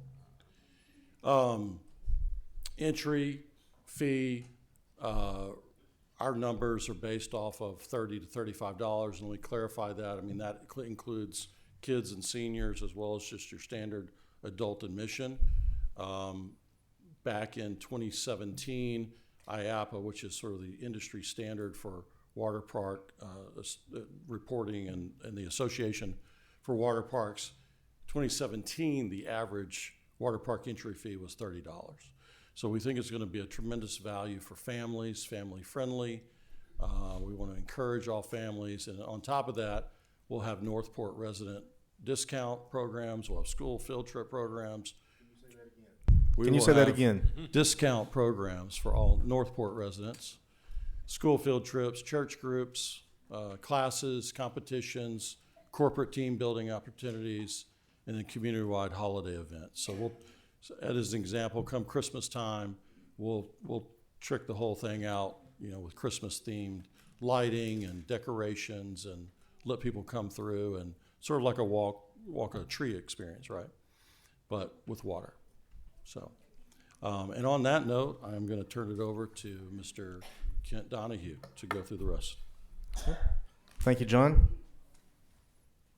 And let me remind everyone, I know it's a lot to take in at this point, but please keep your voices and and talking down to a minimum so everyone can possibly hear. Well, John got all the fun stuff, but I want to talk about a few other things that we're excited about as well. Thank you for the opportunity, council, to present our plans for University Beach tonight. My name's Kent Donahue. My address is 2121 Midray Road, Suite 40 in Carrollton, Texas. I'm the managing member of University Beach LLC, and I'll be the developer of the proposed project. A couple things that are just key to mention. This will be a master plan community. So we'll have a series of deed restrictions, design guidelines, covenants that'll provide for things like commercial and residential property owners associations, architectural design guidelines, and we'll have an architectural review committee that'll ensure those guidelines are met. We'll also have signing and lightage design guidelines as well that'll keep our harmonious look to the whole project, which is important. John covered the water park and the beach club, so I want to share some of the residential stuff with you. You can see the residential plan up here, which is everything on the north side of the lagoon. A couple of key features that are in there. There'll be for the residents, there'll be a private beach with cabanas, loungers, and a resort beach bar. We'll have a children's playground, a dog park. There'll be resident access to the resort fitness facility and pool. The residents will also have early VIP ticket opportunities for the events that are being held at the beach club. So that'll be a special perk for them. And then we'll also have a short-term rental management company. So if people want to do VRBOs and stuff like that, and the owners, we'll have that management company that can handle that for them. And then the next slide, I wanted to show you what the units will look like. So this is looking down a mews towards the lagoon. Currently, right now, a brief description of these homes. Currently 3-story plans, 4 plans that we have right now. We're going to designate a few more, but anywhere from 2,500 to 3,200 square feet in size. Price point will start in the 800,000s, probably go up with beachfront lots and so forth. We've got 19 of those, and the balance of the lots would be fronting on this park area, or Muse Walkway is what we've been calling it. The plans all include 2 or 3 primary suite options. Each home will have a 3rd-story multi-purpose bunk room. So if you had 2 families that wanted to stay in there and put the kids up on the 3rd level, it's a pretty neat option. Each plan will be able to sleep 12 to 14 people. We have elevator options, as they're 3-story in each plan. That'll be a nice amenity for folks that don't want to climb those stairs. They'll all be alley served, so this is the front yards. The back will be the alley. 2-car garages. Each will have additional space for bikes and golf carts, as we've got a hike and bike trail program throughout the community that will be important to have those. As you can see, we've got large first floor front porches and then 2nd-story balconies that, again, will overlook the Garden Muse Walkway, which you see here, or, again, the 19 that front of the beach. So you'll have beautiful views no matter which unit you're in. And then, again, I also mentioned that we have the hike and bike trail that you can get direct access to that and really go to anywhere on the project you want. So I wanted to show you a few of the front elevations of those units. Really excited about it. You've got a little bit of a 30A look, and we've got some stuff in South Texas that's designed like this, but really think they look sharp. There's another one.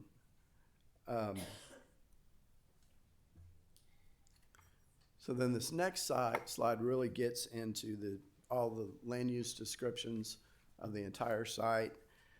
The beach club and the water park are basically 20 acres out of this. You can see that up there.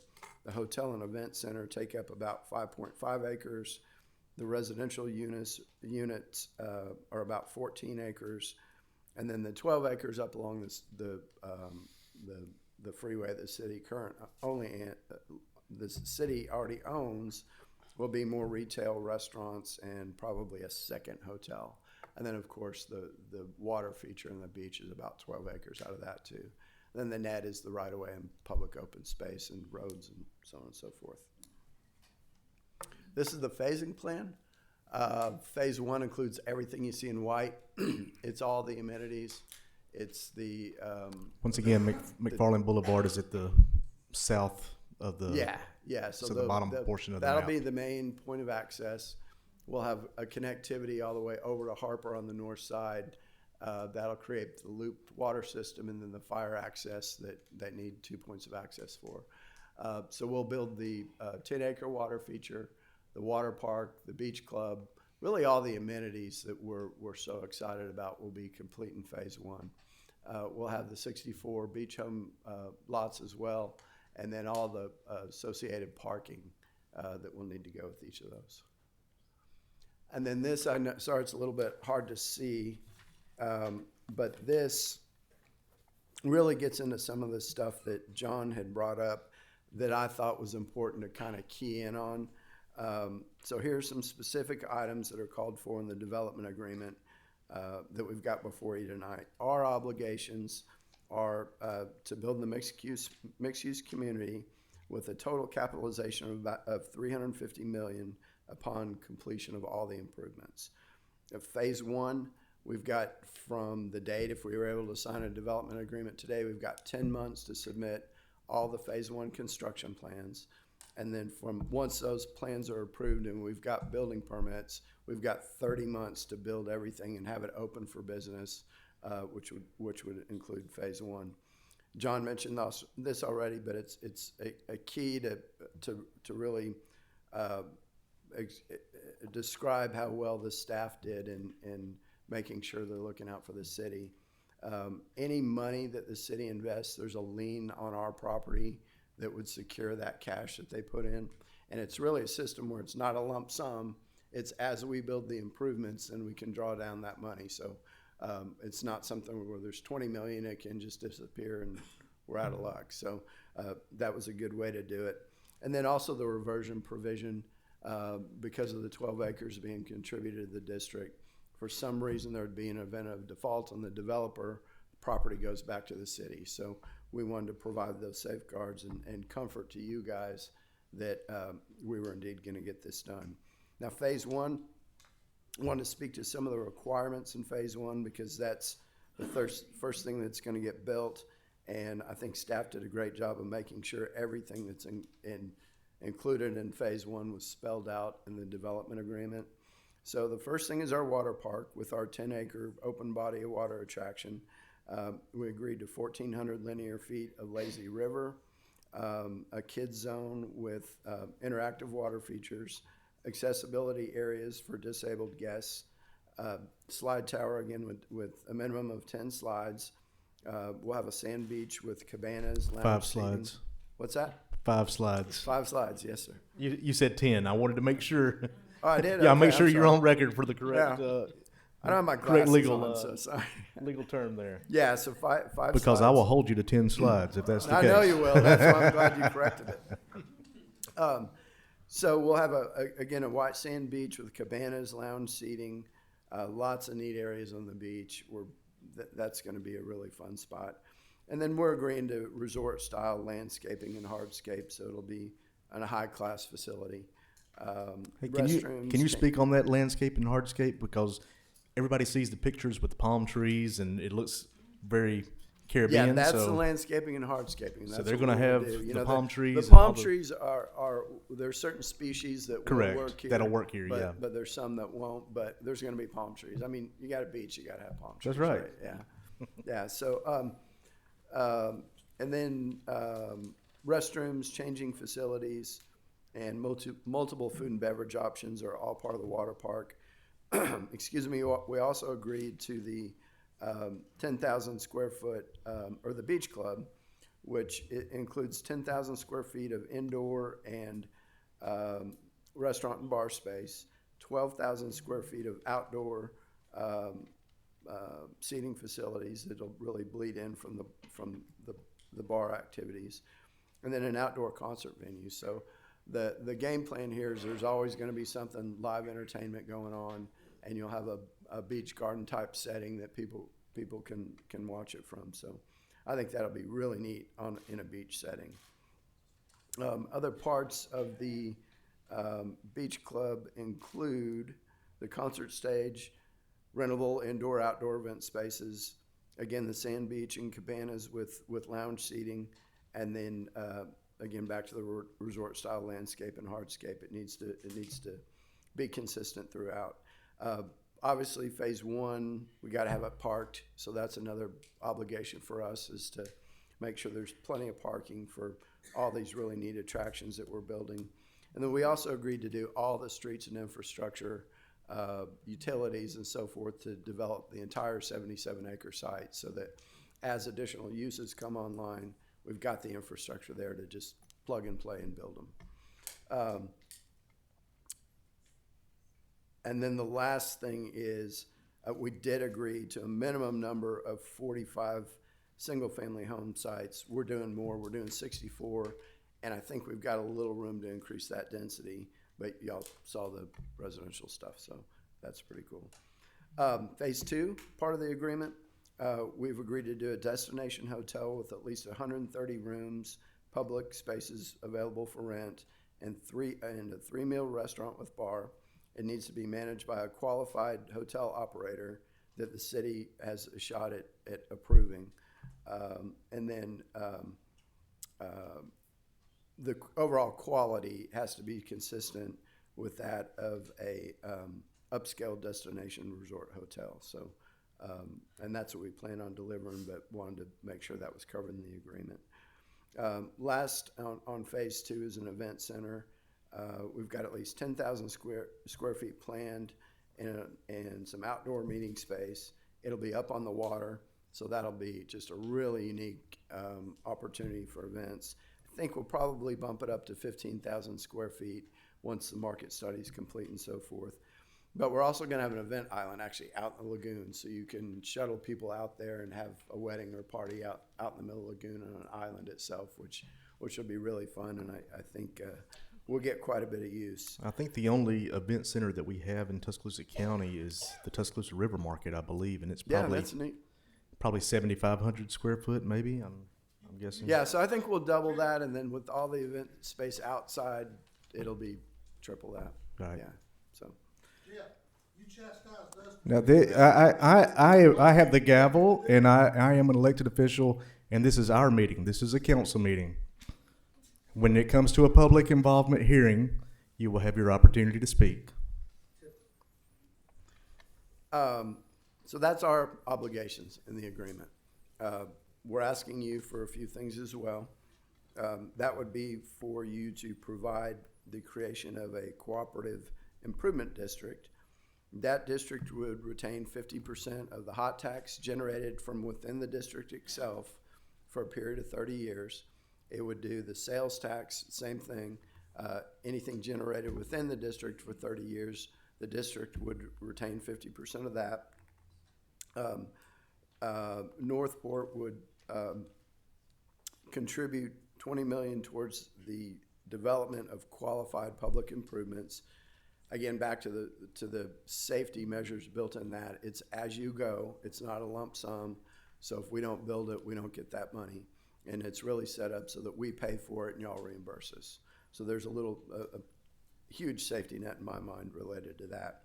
And then back to the reversion provision on the 12 acres, that if somehow there would be a default in the development agreement, then that 12 acres goes back to the city along with their money. So I think the city did a really good job of, participating but holding us accountable for what we're promising.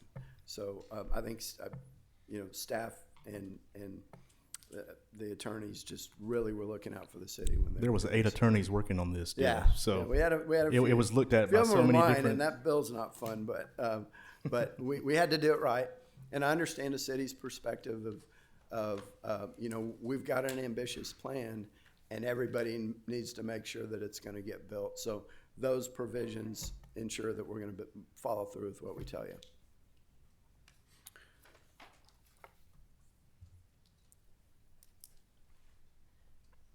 Last one, this is really, more revenue projections. And based on that development agreement, and the revenue projections actually came from third-party market studies, so it's not just Kent Donahue throwing numbers around and stuff. So we've got those backed up, and we'll be issuing district bonds, and those, the bond buyers require those same third-party market studies, so we just went ahead and did it. So having said that, phase one is anticipated to generate $867,000 to the district and $867,000 to the city on an annual basis once that's complete. And then as we add the future phases and really total build out of the project, and again, these are just sales tax and hot tax. There's all kinds of other economic benefits as a result of this project, other hotels, other jobs, all kinds of stuff. But these are just the taxes alone. So phase two would add another $675 to each the city and the district. So at completion of the project, there'd be a little over $1.5 million that would stay with the city and $1.5 million in sales tax and hot tax that would stay with the district. Now, at the termination of the time frame of the district, which is 30 years, then that $3 million plus stays with the city in perpetuity.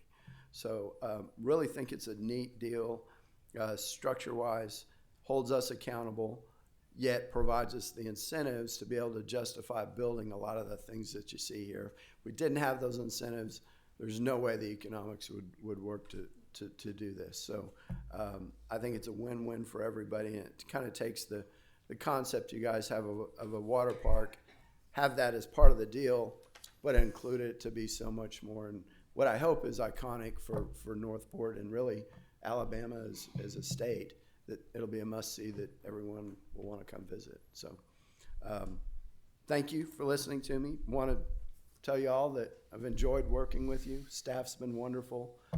Nice meeting all of you. I'm here to answer any questions, but really want to say I thank you for your consideration tonight, and fire away. I'm ready to answer. Well, we do appreciate you going through this presentation. I know there's one more slide at the end. It's just an overview again for everyone That's to the see. one, as we're talking, I want y'all to see that. Yeah, that's right.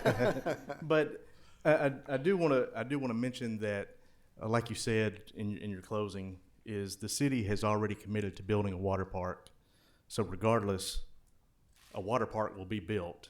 It's just now, do we build it on our 11 acres that we own, or do we enhance this further with the partnership with your company? So Yes, sir. that's what we're trying to figure out tonight, is which way is the best way to go for the city, for the residents, what's best overall in the long run. So at this point, I'm going to open it up to the council, mayor, to ask you any questions. Also, if they have any legal questions, after that, we can bring John Ray back up. Once the council has asked their questions, then we will open the floor for the public hearing for anyone here that's a citizen or resident that want to come and speak. So does anyone have, after seeing this presentation, any specific questions for Mr. Donahue, Mr. Hughes, or Mr. Ray? Yes, sir, I do. On the access to the building, do you come in off McFarland, the main entry? Yes, sir. The main access, and this may show it better, the phasing map. See that white line coming in off McFarland? We'll do a retail plaza along the sides and a divided median, so it's in really neat signage, so that'll be a very pleasant drive-up appeal. And that will basically provide a looped road that'll come out all the way on the north side to Harper, and then you'll have the opportunity to go north or south from there. There will be a traffic study done on Harper to make sure we're accommodating for any additional traffic that would be on Harper. So basically what you're saying is the main traffic will be coming off of Highway 82, a 4-lane divided highway, and then off of Harper Road will be more for the residential piece. That's for correct. the people that actually live there to go in. So if they're going to the water park or the beach club, they're coming in off of McFarland Boulevard. Right, and And exiting off And the McFarland. residential piece will be the ones that will be going off of Harper. Right. And again, we'll have a trail system to connect to the residents of the west side, so that if they want to jump on our hike and bike trail and drive around the lagoon and all that fun stuff, it should be Right. a great amenity for them. Yeah, I don't think anybody's going to want to go up Harper and park and then walk all the way down to to the bottom. And so we plan on making those golf cart accessible wide enough so that if you wanted to have a golf cart and drive over here, that's usually cool in a beach environment. okay. Anybody else from the council? Mr. Hughes, I think, had mentioned for the beach club itself, 60 full-time equivalent jobs and 200 part-time jobs.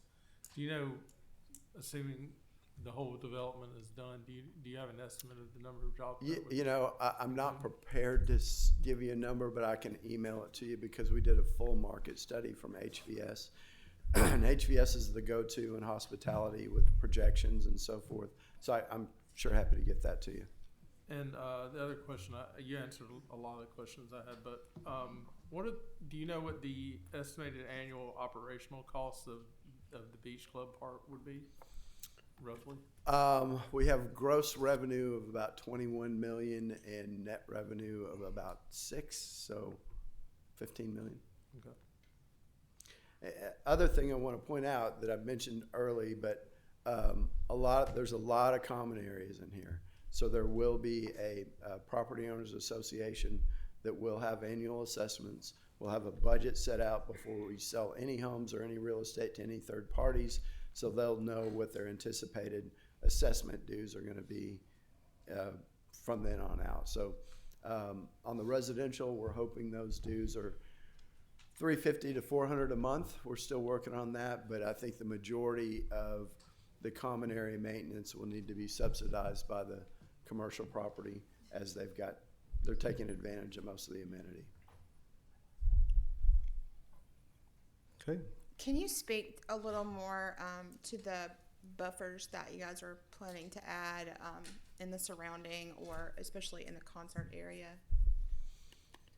Are you concerned about the noise? A little bit, but with it being so close to Highway 82 and having ran an amphitheater, not so much, especially like seeing this laid out the way that it is. And I know that there are sound walls that you can put up. There's a few things. One, I think our capacity on the concert is about 2,000. So it's a little bit less than the amphitheater. And one thing when you're running live concerts that when you booked an act, they don't want people on the other side of the street to be able to watch it without paying for a ticket. Yeah. So we built a really cool rock wall that we're actually using it as amenity, and we're going to do what's called bit mapping and do all kinds of videos on that wall at night. But that'll provide a buffer from, say, the hotel folks. They can see it from the rooftop bar, but the rest of the hotel people can't see it, and it should be a noise buffer as well. So it's but we'll try and set 2,000 max, not a Bonnaroo, not a Burning Man, not a festival. No, 2,000 max is the a capacity. contained It area. probably, Okay. That's game weekends. Yeah, but it's not every night. And I think for the most part, unless there's sorority or fraternity events, it's probably going to be, the smaller acts. You don't really make money on. Kent, can you speak a little bit closer to the microphone? I'm getting sorry. word that the overflow room is not being able to hear. So we plan about 5 or 6 big acts, A acts, and the neat thing about that, and John's really pitched in on that, is you have to have the right facility to get those people. So the back of the house, the staging size, the speakers, all that. But I think we'll probably have, let's say, 6 a year, and then the balance will be smaller. Hopefully, local acts. Hopefully, we'll get folks from the school that are starting their music careers to come out there and do stuff like that. So we have a lot of local. Capacity is that high, but I would say it's probably going to be a quarter of that most of the time. Any other questions for council before we open the public hearing? Mr. Donahue, there's a lot of asphalt. Is there any option of putting a parking deck instead of so much asphalt? Once we get into this and can justify the economics of a parking deck, you go from about $7,500 a space for surface to $20,000 a space for vertical, and it's just not economically feasible at this point. But if we get into a situation where our numbers are way more than we forecast, the more the merrier if we can justify the economics of it. Another question, on one of the slides, the side that goes toward Mill Creek, there were 3 that looked like possibly drainage. There's gonna be some, we're actually, the way that the flight drain, or site drains, we're at the top of the ridge on the left side, and it all drains to the east. So we may have to do some detention on that eastern, kind of easement. You see that power line easement? Right. We've got some programmed in our budget to build some detention over there, and then release it to its current conditions. And we're using TT&L, who you guys know, to Right. do all our stuff, so they're great guys. They are, very much so. Okay, any other questions before public hearing? Okay, thank you, Mr. Donahue. Yeah. Okay.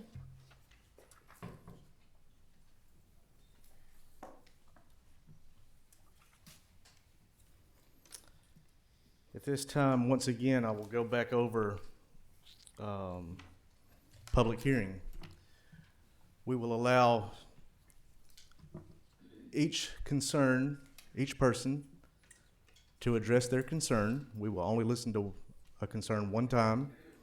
Each person will have 3 minutes to discuss in the essence of time. And you can come speak for or against this project after seeing this presentation. If you have questions, if you will give us the question, we will write it down, and then we will go back to the developer at the end to answer all the questions that everybody has, instead of just going back and forth between the citizens and the developers. That will be the easiest way to do that. And in the essence of time, we've already been here for a long time tonight. So if you have a question or a comment for or against this project, if you would, come to the podium, state your name and address for the record. I will open the floor for the public hearing. Yes, sir. Hi, I'm Derek Daniel, live at 11223 Dooley Circle, and my biggest concern with this project is that it's been brought to my attention that Mr. Donahue and Mr. Hughes have been involved in another project in Texas called Sapphire Bay that has been almost a decade now, I believe, in the works, and has still not crossed the finish line.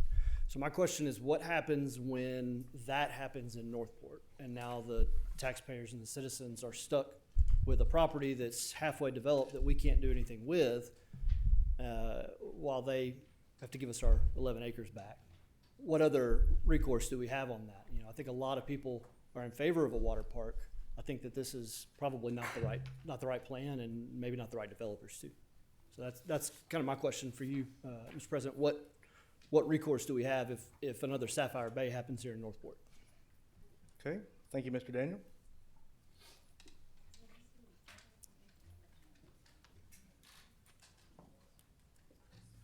Good evening, Council, Mr. President.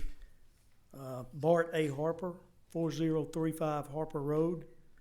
I'm also a former council member from 2008 to 2016 in District 5. I had a lot of things to say that I wrote down here, and I just scratched them out because this is so much to comprehend in the 30 minutes that we've been here. A $350 million project that we're going to enter, and we're having a 30-minute meeting on it. I just think that's unacceptable. Several reasons I'm not for this. I feel this is way too early to be voting on something of this magnitude. There have not been any meetings for people to gather information and to be able to voice all concerns, negative and positive. One meeting is not near enough. And that's we're again dealing with $350 million project that's going here in the city of Northport. Another thing I think is, I think this will be a great issue for the people to decide. We're not getting a chance to decide it. It's just being decided here. We can have multiple meetings. And by the next election year in 2025, by then we can get the pros and cons, and then we can vote on it. The people can vote on it. We're not getting to vote on it now.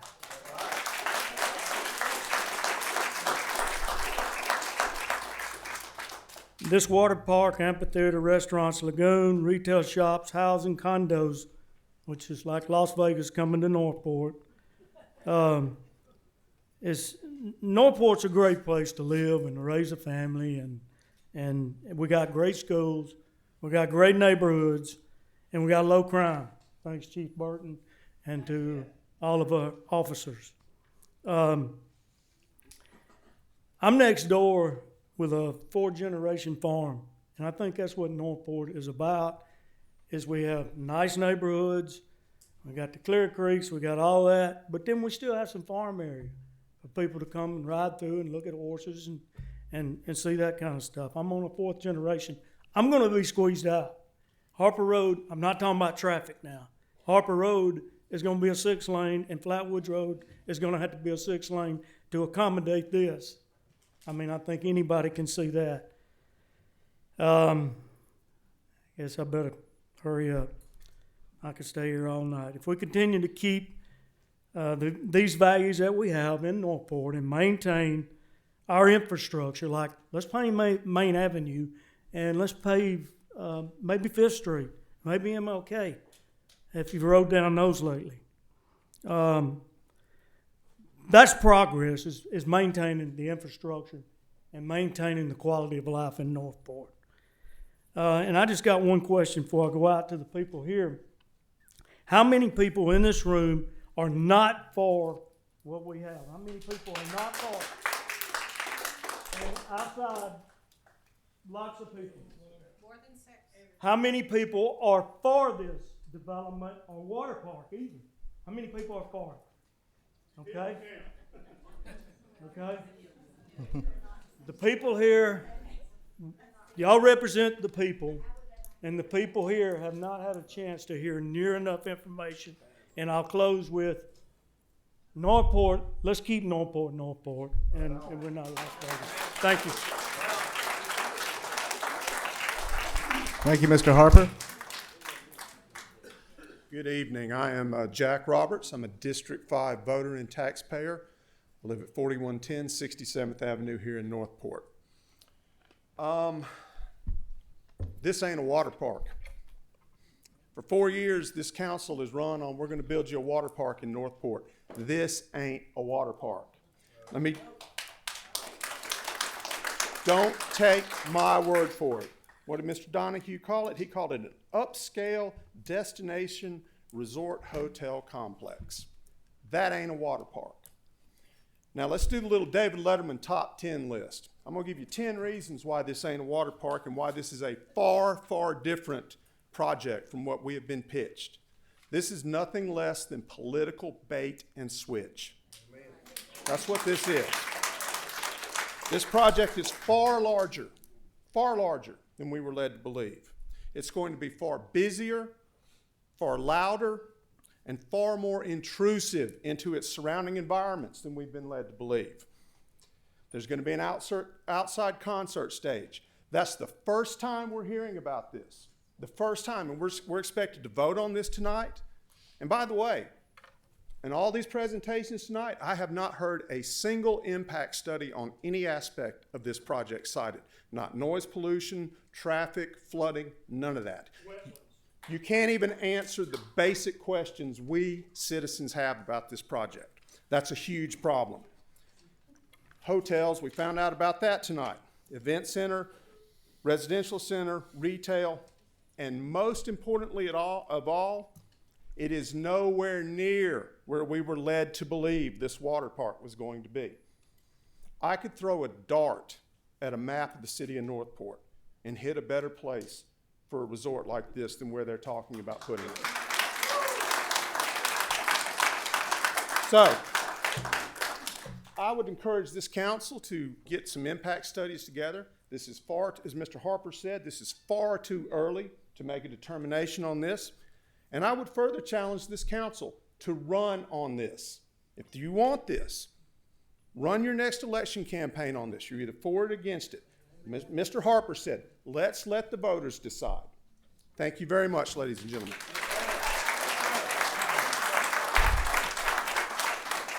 Excuse me just for a second, Council President.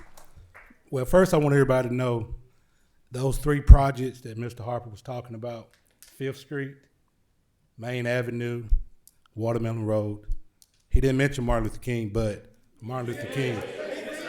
Okay, my bad. Martin Luther King as well. All of those projects has been funded and set for construction. So it's just time right now. So all of them been approved, and they're in the works of getting worked on. So I understand, but monies has been allocated for it and everything. So. Okay. That's Is there cool. another Thank person you. that would like to come speak for or against this project? Please come to the podium, state your name and address for the record. Barry Durrell. I'm at 6717 Hibiscus Lane, which is in Buckhead. I think we all know either firsthand or by friends or even in the news that when green space is paved over, flooding in nearby neighborhoods often happens or at least becomes worse. Can the city and or the developers guarantee that nearby neighborhoods and businesses will not flood even during the worst and heaviest of rainfalls and storms? I've lived in Buckhead for over 20 years, and I have never been in the slightest even fear of my house being anywhere near flooded. I am afraid now. Thank you. Thank you, Barry.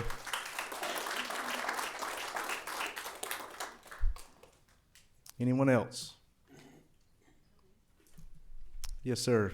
Please come to the podium, state your name and address for the record. Tim Beasley, and I live at 5605 Clearbrook Drive, which, if none of you know, this is the second entrance to Buckhead, and I'm the second house on the left.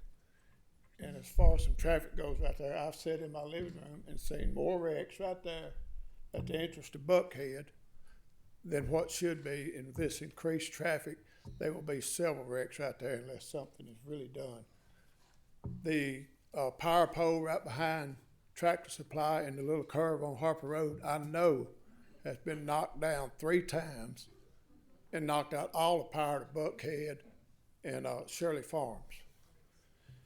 And the man that just mentioned the flood zone, man, I live in a flood zone, and the ditch behind my house in 38 years has never flooded. Now, about a year ago, it did flood and went to the other side, to the left side on the 1st Street to Buckhead. That area that you're talking about is in a flood zone. And to the people that might want to think about building a house there, go price you some flood insurance. That is totally different from an insurance policy. And Mr. Hogg, you know that. And it's not cheap. It depends on what your financial institution requires. Some of them just requires for the balance of the loan, and some of them will require enough to replace the value of your house. And my other question is, has there been an environmental study done on this area to how it might affect the habitat of that area? And at one time, there was an endangered species in that area. I don't know if it's still on the list, but a darter snail was the sole cause of that ditch behind my house not being concreted when there was money set aside for that project. So that's my concern, is how are you going to control that flood zone and somebody that's going to build in the wetlands that's there? I don't understand that. I don't think people understand that it's a flood zone, the cost of the flood insurance, and what is your proposal to do for all the wetlands that's there? Thank you. Thank you, Mr. Beasley.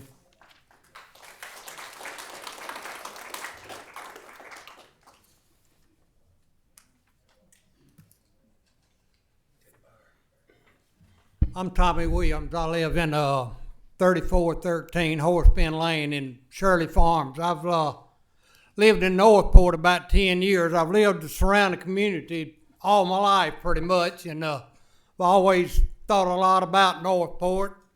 And when we started looking for our last home, which is Shirley Farms, like I said, the reputation of this part of the town was great. It's great. And Buckhead and Shirley Farms and the Harper Farms and all that are outstanding, and all you can see is this damage of what we're talking about tonight to this community. I don't know if any of y'all live in that area that we're talking about developing into this park, but I hope and pray that each one of y'all that vote on this pray about it, think about it before you make your decisions. Because you got a lot of people in this community that love Northport. Workers, veterans, just all kind of walks of life. And they need to be considered before this is decided. Thank you. Yes, sir. Thank you.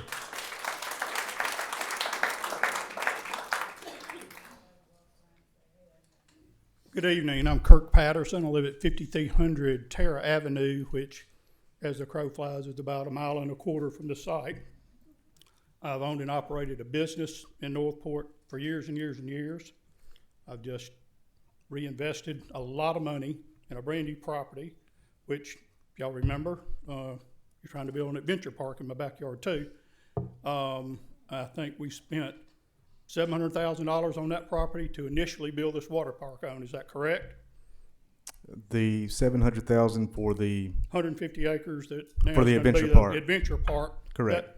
That property was originally bought to be the water park. Is that correct? It was not. That was reported by the news media. It and was that also reported by a lot of other people. So anyway, I don't believe that, but anyway.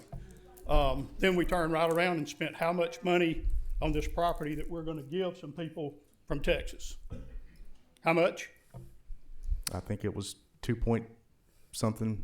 I can't remember 2 exactly. point something? Okay. It's a lot of money. So right now we're at basically $3 million with my Crestmont Elementary math skills. So that's a lot of money to a lot of people. All right. Then we have had multiple discussions in one of the meetings where y'all voted to rezone the property behind my house. There were some questions from people of Shirley Farms and Buckhead. Then y'all had this big display at that council meeting that showed a very small water park that was to be located in that area, very small. Jeff, you and I have had several discussions about this, and I have always been led to believe that this was a small water park that the city of Northport was going to build, the city was going to maintain, the city was going to own it. And I even suggested to you more than one occasion, getting our cart in front of our horse, and we need to find somebody to lease this land. If we need a water park that bad, find somebody to lease the land, pay us a lease on it, they can build it, they can operate it, and if it goes bad, we've got a water park scot-free. This just is ungodly out of the picture from what everybody's been led to believe. So y'all's math earlier, I mean, I'm no Rhodes Scholar, but 440,000 people at an average of $32.50 an entry is $14.3 million. That's $6 million below what you just stated you thought your revenue would be. You missed the F&B. Yeah. Do what? Food and beverage. There's. Okay. So y'all are expecting to generate another $6 million minimum above your entry fees. Mr. Patterson, Okay. if you will direct your questions over here, we'll Okay, well, I mean, we'll he get that. commented to me. So, I agree. I all agree. right, We just so, want to keep it fair to everyone. Anyway, the math isn't working. I see I'm out of time, but it's not a good investment for the city of Northport, and I think everybody is going to wind up regretting this, and it's not going to be a pretty picture. I mean, look at, there's a huge development down in Orange Beach. Mr. Patterson, your time is out. I'm Okay. sorry. Called the Wharf, and it went straight in the hole, and it looked almost exactly like this. Thank you for coming.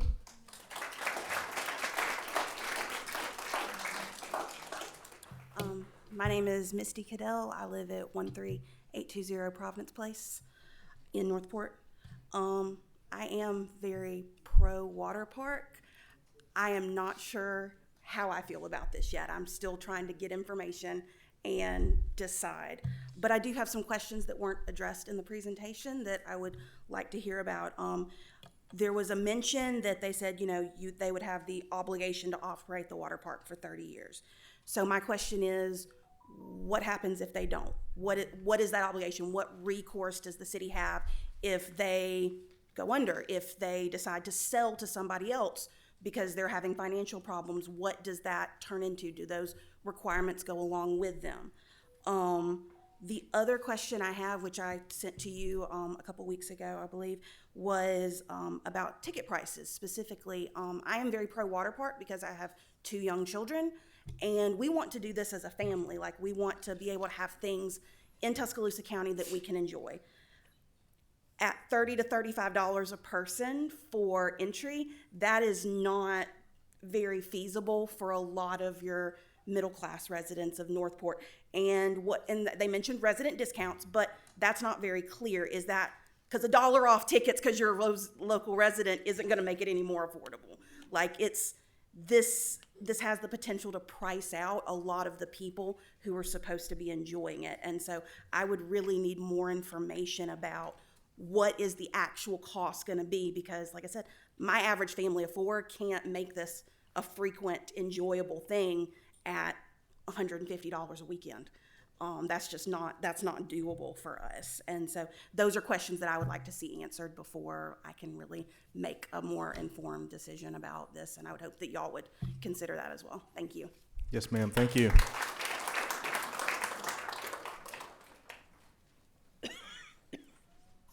Mitchell Reese, I live in Shirley Farms, 3420 Horsepen Lane.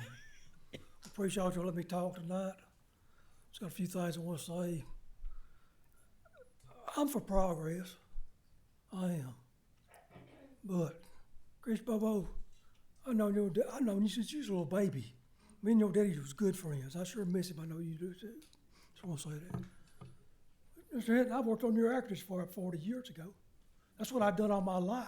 Heating and cooling all over Tuscaloosa County. That's what I done. That's what I do for a living. Woodrow, you know me. We worked at Tuscaloosa together. What I'm trying to say is here, I don't think you're on the right plan here. And I'm going to end with this. Like you told, I've been around here all my life. People know me. If this passes, I'm going to try to get every one of y'all out. I'm going to do the best I can to get you out. You remember that, Jeff Hall, and you're my counsel. I appreciate it. I don't want to start no mess. Thank you for letting me talk to y'all.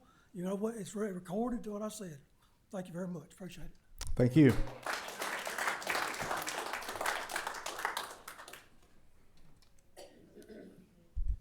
I'm Richard Daniels, 5605 Carriage Circle. I live in the Shirley Farms subdivision.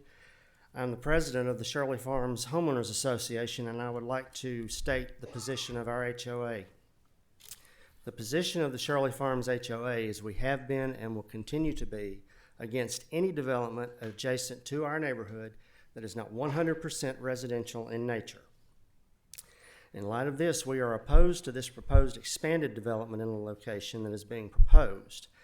We're of the opinion that a commercial development this large would be better suited at a different location. On a personal note, I'm not against the water park. I was not against the development of the 12-acre, 11-acre water park, but I am concerned about a development of this magnitude being squeezed in between residential areas. That's all I have. Okay. Thank you so much for being here.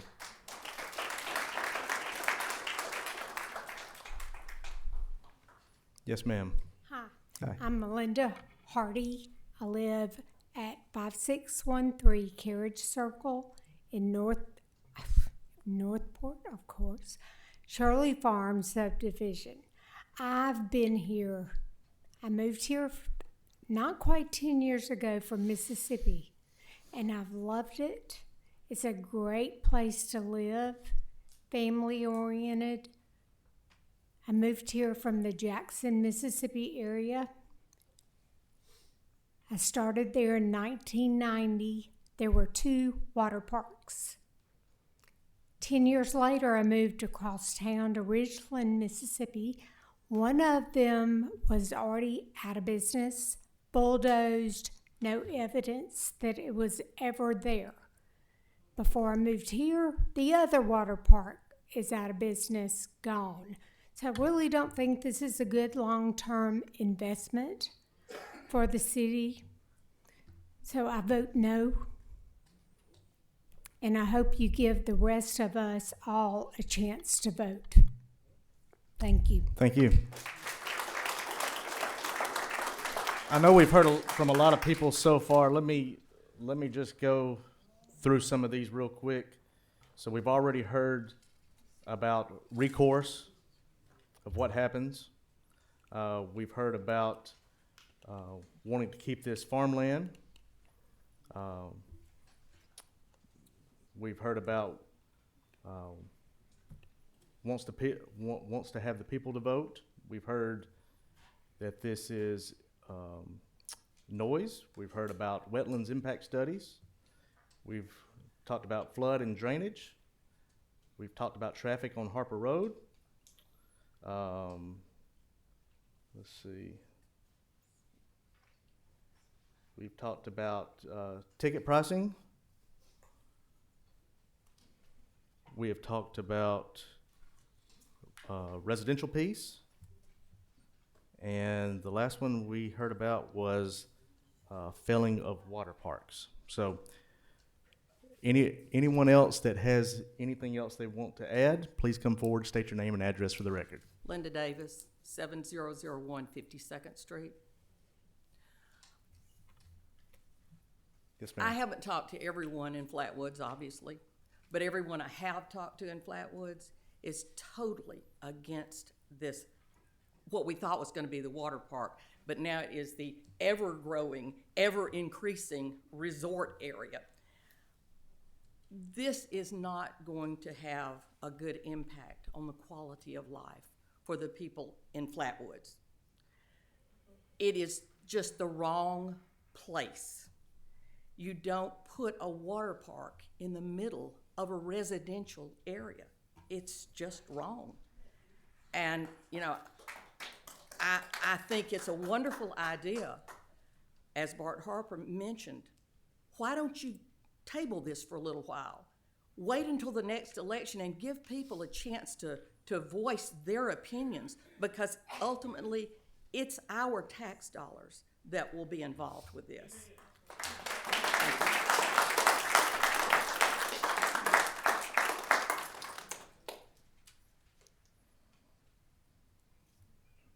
Hey, how are y'all? I'm Gary Hood. I live at 3513 Horsebend Lane. That's in Shirley Farms. I can't add much to what's not already been said, but based on some of the slides I saw, there was some discrepancy that I didn't understand and maybe protecting Northport's interest in this. I saw the reversion of land didn't take place until after 5 years of phase one completion, but however, it said they had 30 months, 2.5 years to complete after the plans were approved. That's one concern I had, because, you know, there's a water park 40 miles from here that has an outlet mall with not a single retail business working right now. I mean, it's defunct. And another question I would like to know is how much capital's been raised for phase one? And, you know, 2 phases in a $350 million project does not seem appropriate. I think there needs to be more safeguards. I didn't see any safeguards for phase two. If phase two was not completed, what protection does Northport have? And that's pretty much all I have. Okay. Thank you for being here.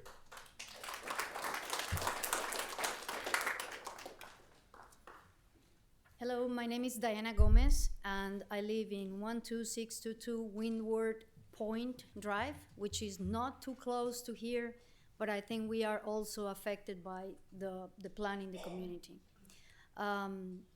My neighborhood is 43 North, and all the traffic, like many of them had said, is gonna affect us too. We already have our own problems, other discussion about that. My concerns and the people that I've been talking to are specifically about the company. Like, if you look at the date that the company was formed, it says April 27, 2023. However, the gentleman said that he has 30 years of experience. I guess the company was created to specifically the purpose of this project, which also creates some problems with me or the people that we are together because, like other person mentioned, there are other projects in Houston that are not working. So is this a way to hide what is happening with the other projects, or it is something that we really don't know? The second concern about the company is what is the money that they have raised for this project? Yeah, I think that was asked just a minute ago as well. Yes. Yes. Sorry, it has in my Yes, speech. ma'am. And it's important for them to share the information with the rest of the community before you have a vote and decision for us. Finally, the traffic is not going to be bad only for Harper and Flatwoods and 43. It's also for Main Street, Main Avenue, for Northport, how the entrance to the city. This means that the airport is going to have more traffic too, because we are going to have people coming for the resort when it's supposed to be a small water park. Those are the questions. Thank you. Thank you.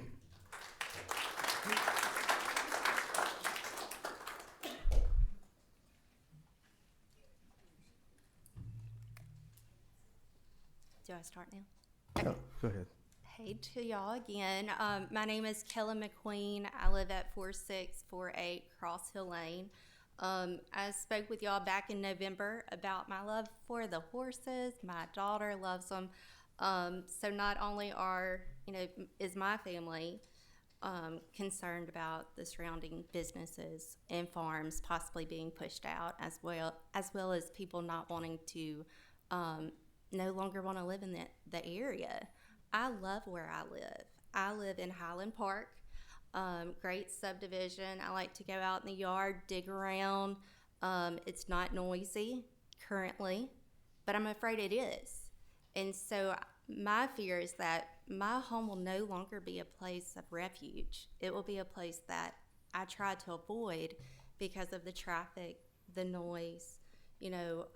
What are the hours of operation for this? Are we going to get any sleep before 10 p.m. for a concert arena that's next door? That is a huge concern. When we moved there, we never thought this would happen to us. So it's just a huge surprise that no, it's not the 11-acre water park I have no issue with. It's just that now it's going to be in my backyard, and it's a resort, something hotel complex thing. It's just exploded on everyone. And that's about it for me. Okay. So thank y'all. Thank you for being here. We have gone well over 30 minutes of questions, and even though I have pointed out that we are only going to listen to one concern at all at one time, there's been many repeats of the same concerns, which we want to address those. However, if the same people are saying the same thing over and over again, it's hard to let everyone speak that wants to speak tonight. So in the essence of time, we're going to go to 1 minute. And please, if you come to speak, only address those items that have not been talked about so far. Yes, ma'am. This is Roberta Petit. I live at 3522 Creekview Trace, Shirley Farms subdivision. And I don't know who of you found these developers, but I have done a full research from the Texas Secretary of State on all the different entities that Mr. Donahue, Kent S. Donahue, his buddies, John Hughes and Mark English, with different entities. They would open a business, close a business, open a business, close a business. And I have the names of all that I researched through, and this is all actual and factual. It has to do with the Texas Secretary of State. Yes, ma'am. Thank you. And they are shoddy, they are shysters. No, we're not going to get into character assassinations at all tonight. Well, We're not going to of do course that. not. You don't want that. No, nobody wants that. You wouldn't want that either, so let's be respectful. Well, Thank you. You're ruining the city of Northport. I appreciate that. Thank you for coming.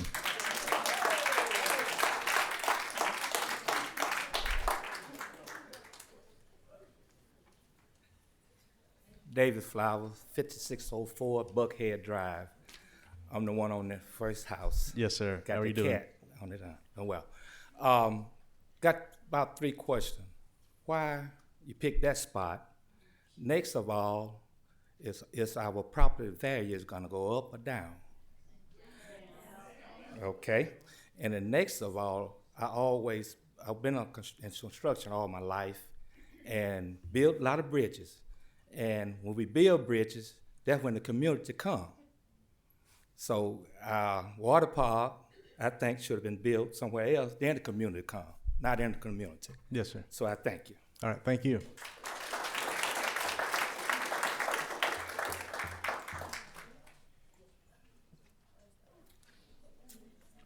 My name's Mike Ramsey, 3617 66th Avenue.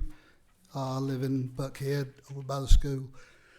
And what I want to speak to, you guys on the council, y'all have the power to vote and conduct business in Northport. And you talked about don't repeat the talking points Yes, sir. of what we went over.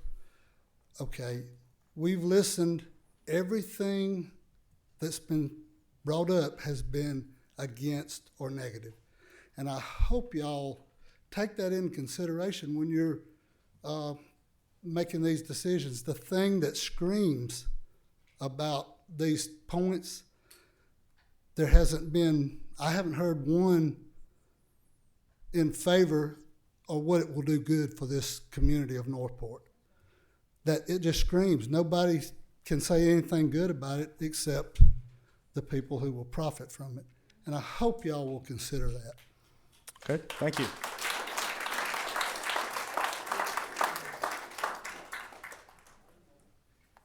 Jason Sellos, 5314 Lake Coast Drive. I just want to say one quick comment. I understand in the business world there's NDAs and things like that. You are a public entity. You're entrusted by the public, and there's transparency in government that is needed. Whenever there was NDAs of all public officials in the city of Northport, that is a violation of the public trust. And every one of you that have signed an NDA should be ashamed of yourself. Period. Thank you for coming. Is there anyone else? Good evening. My name is Tom Morrison, 15050 Murray Lane, Northport, Alabama. Is that in the city? Sir? Is that in the city? It is not. Okay. All you have to do is live in the county, according to the law that I've read. Okay. Thank you. You can back me 3 seconds up. I'd like to ask you if you have any personal visits or contact with the water park, such as we're talking about prior to this coming up. Okay. Have you had any? I mean, I'm asking you directly. I'm writing down all the questions. We'll Okay. address all those. So, I mean, you can't answer a yes or no? What's that? Have you been to any of his type water parks in the past just to see? I'm on the aquatics committee, and we have traveled around and looked at various projects, yes. On taxpayer money? Well, that is what we're supposed to do, yes. Okay, thank you. You're welcome.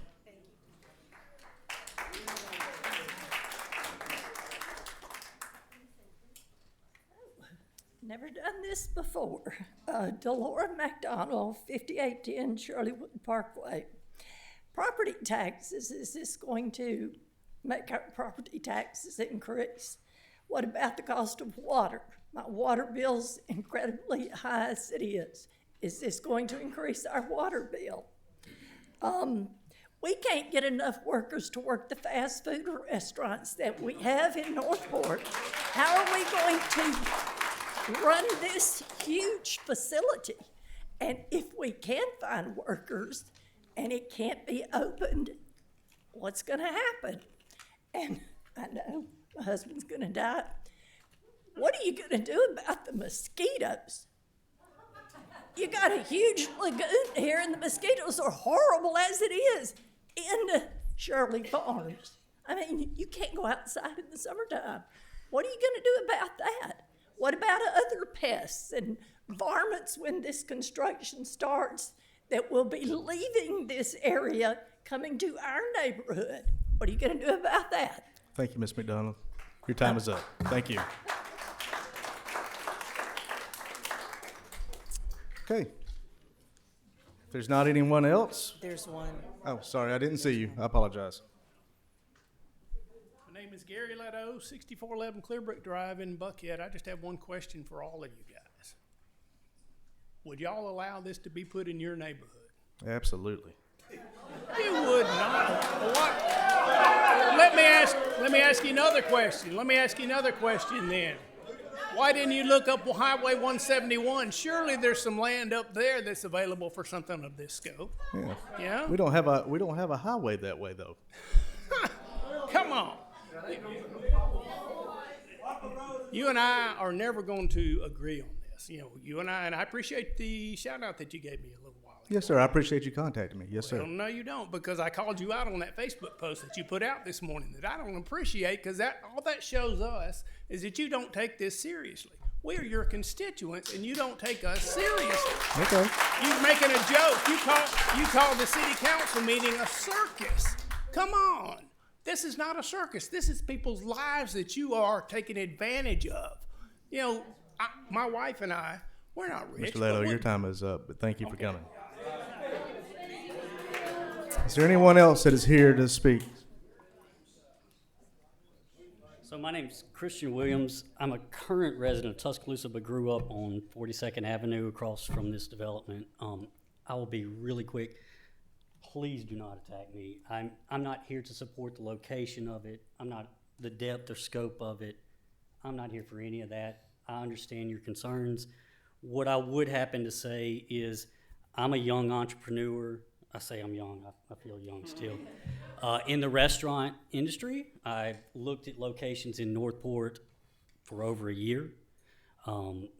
We have settled on a place in downtown Tuscaloosa instead, but we still continue to look in Northport with other young entrepreneurs in the restaurant industry too. A development like this can be a great thing for the community. I'm not saying the size or whatever, but if done right and the developers and the city don't just use corporate stock-held companies, but use independent restaurants or use independent retail owners, or they... Sorry. Okay. Well, Time is up. Yeah. Thank you. Is there anyone else? Stephen Fikes, 13606 Valerie Dawn Way. I'm in Montgomery Farms. And main question I had too was how late y'all gonna stay open? Because I've been in Northport my whole life, and I respect y'all. I respect Harper. He knows I respect him, and I totally see where he's coming from. But I don't live right here beside it. And what I want more than anything is the children I'm raising to want to come back and live in this community because there's something to do.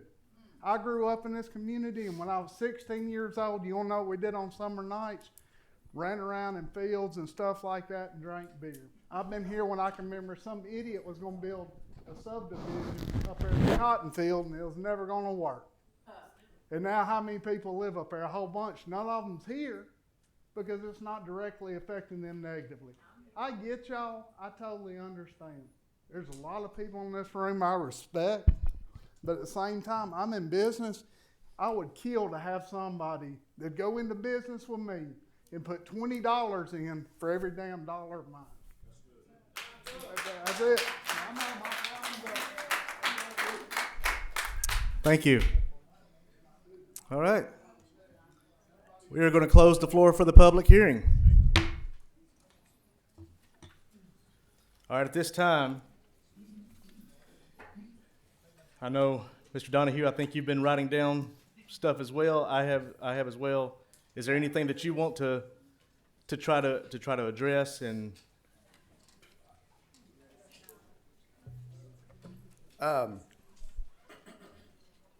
drainage, traffic, we'll do studies for all that. Wetlands, we're doing a wetlands remediation. That's in the process.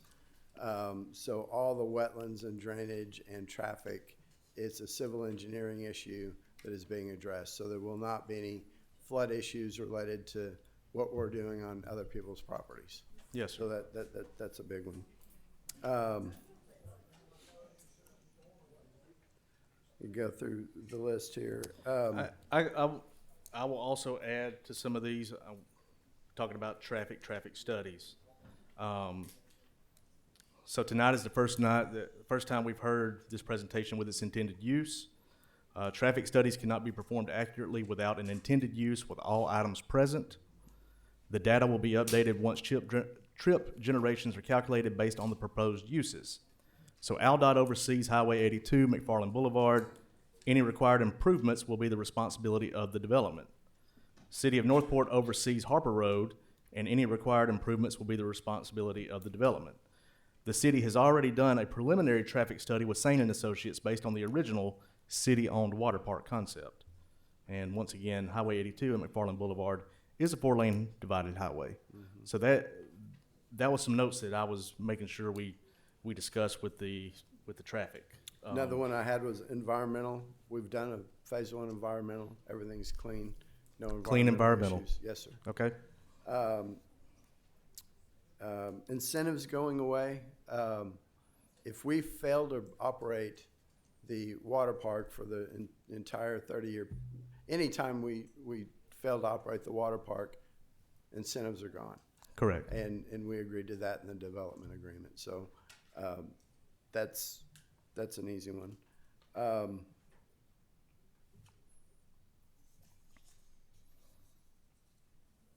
Reversion of land, Yeah.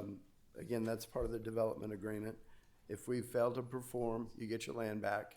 You get any capital that you've spent back. You've got a lien on our property that secures that. I think they were talking about with the 36 months, and then also you had another like 10 months or something in there to get approvals, and then yeah, so we have 10 so months it come up to to do about the 5 years construction total. plans, and then we've got 30 months to build after that. Right. And there's always, I mean, we'll probably get it built much quicker than that, but stuff happens that are totally out of our control. So another 2 years cushion made us comfortable. Right.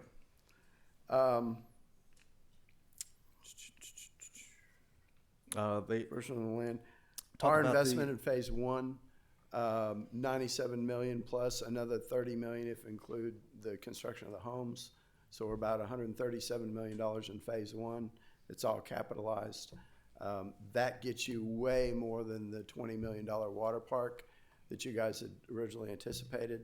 So I think it's a huge win for the city. Did you say 137? Is that what you said? Yeah, 137. Okay. And which would include the vertical construction of the homes, which are about $200 a foot to build. Right. So I think what you bargained for when you issued the bonds was a $20 million water park. So you're way ahead of the game on, just what's going to be built in phase 1. Yes, sir. Traffic study I had on here again. Why this spot? We're really excited about what y'all are doing at River Run Park. We'd like to be as close to River Run Park as possible. There's a lot of synergies with families going to be going to River Run Park for tournaments and events and wanting to stay at University Beach. And I think it just is going to play perfect and really increase the value of both by being built at the same time. So we wanted to be on 82. And I just don't know of a lot of other land. Plus, you had the 12 acres already bought next to it. So it was a better deal for y'all if we just add contiguous acreage to that. We're on 82, close to the airport. Hopefully, that'll get commercial traffic someday. Close to the university. I think the location's great. Yes, sir.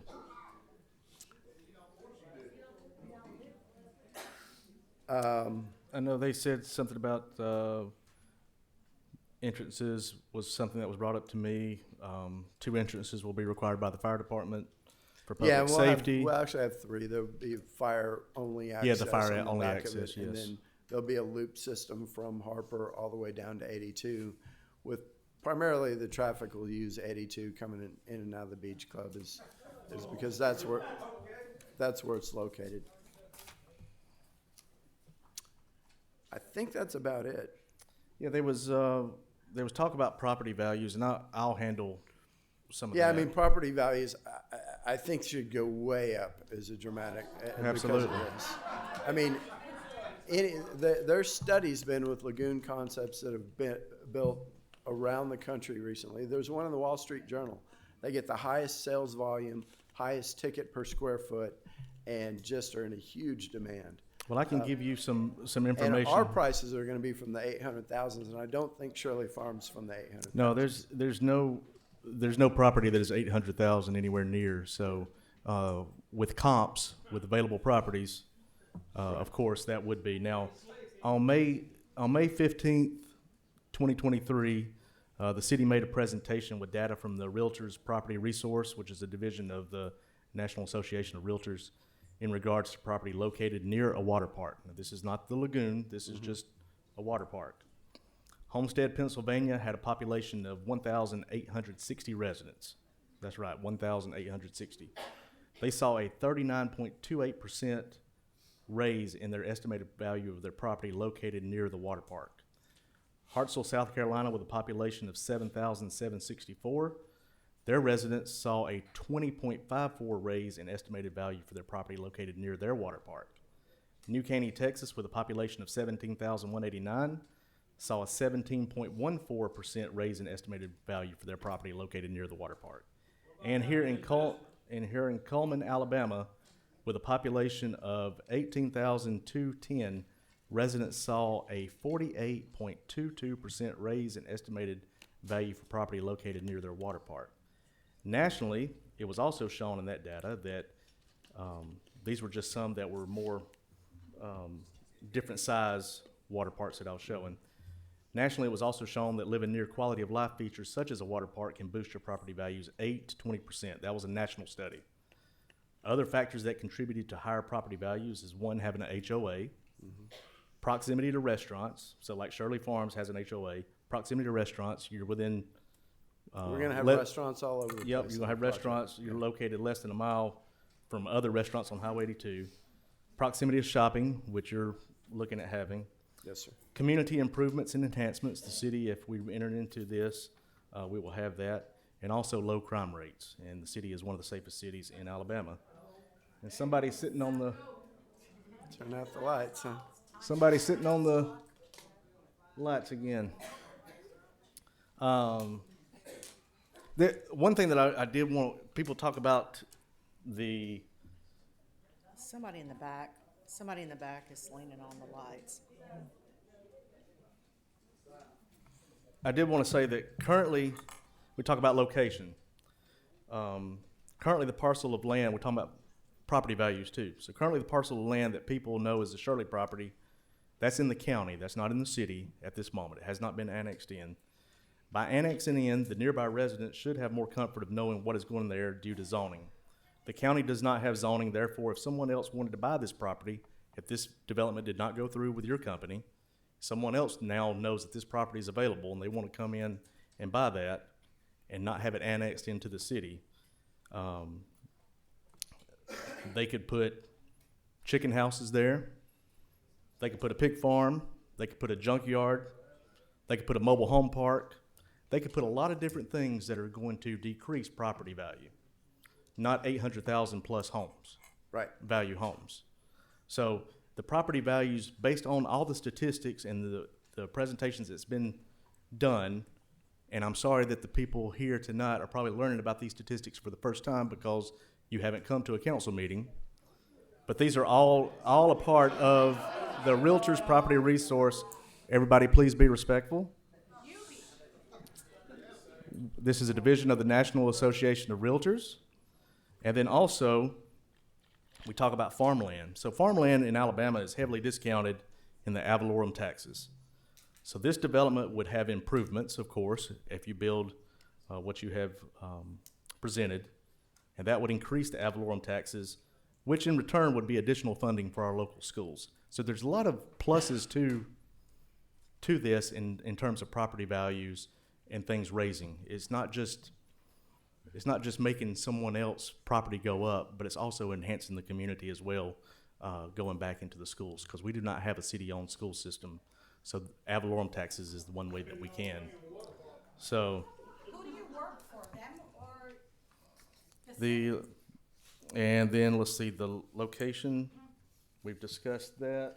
I'll adjust the entity situation. We do, the way real estate development works is you create a single asset entity for each project you do. And then when that project winds down, you terminate that entity.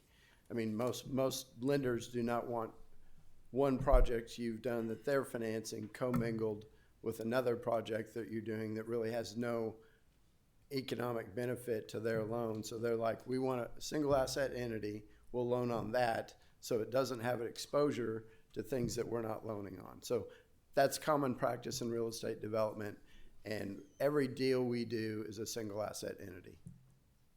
Right. Let's see.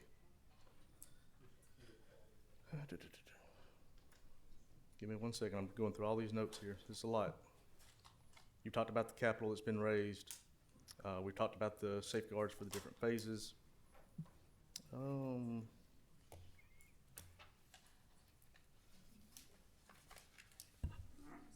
Property values. NDAs have been discussed. Taxpayer. Okay, one lady had a question about property taxes. We don't know what that'll do, except if property values raised, then of course, I'm sure the property taxes. In theory, will the way as well. and y'all know this as a city, commercial development adds to the tax base. Residential drags from the tax base. So as you get more commercial development, you either have the opportunity to lower taxes or increase the quality of life for the citizens. So, and a lot of cities do both. They'll lower taxes, but add the amenities to the city because they have more tax revenue coming in from the commercial standpoint. So that's typically how that works. And one of the last things on here was,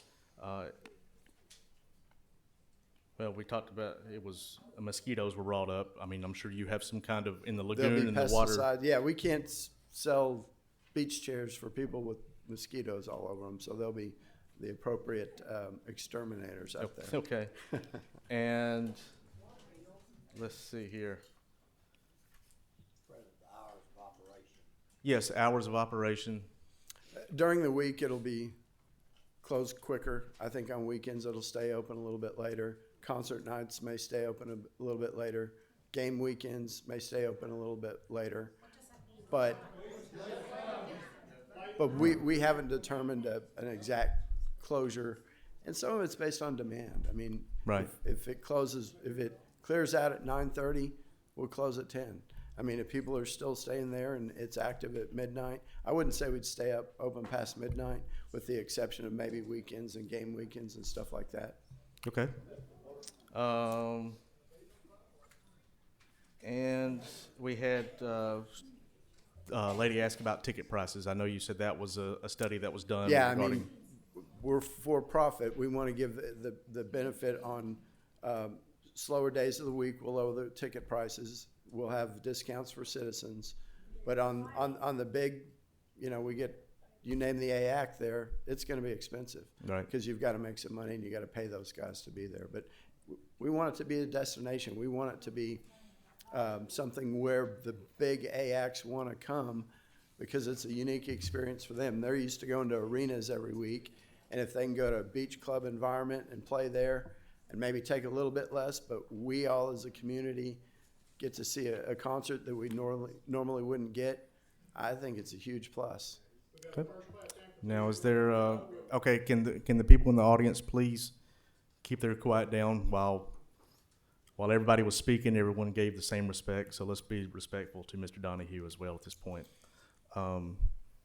Council, Mayor, anybody have any further questions that they need answered that maybe I have not seen or? Okay, so with that. Jeff, I have a question. Okay. And somebody did bring this up. We're having businesses struggle every day with employees. We don't have public transportation.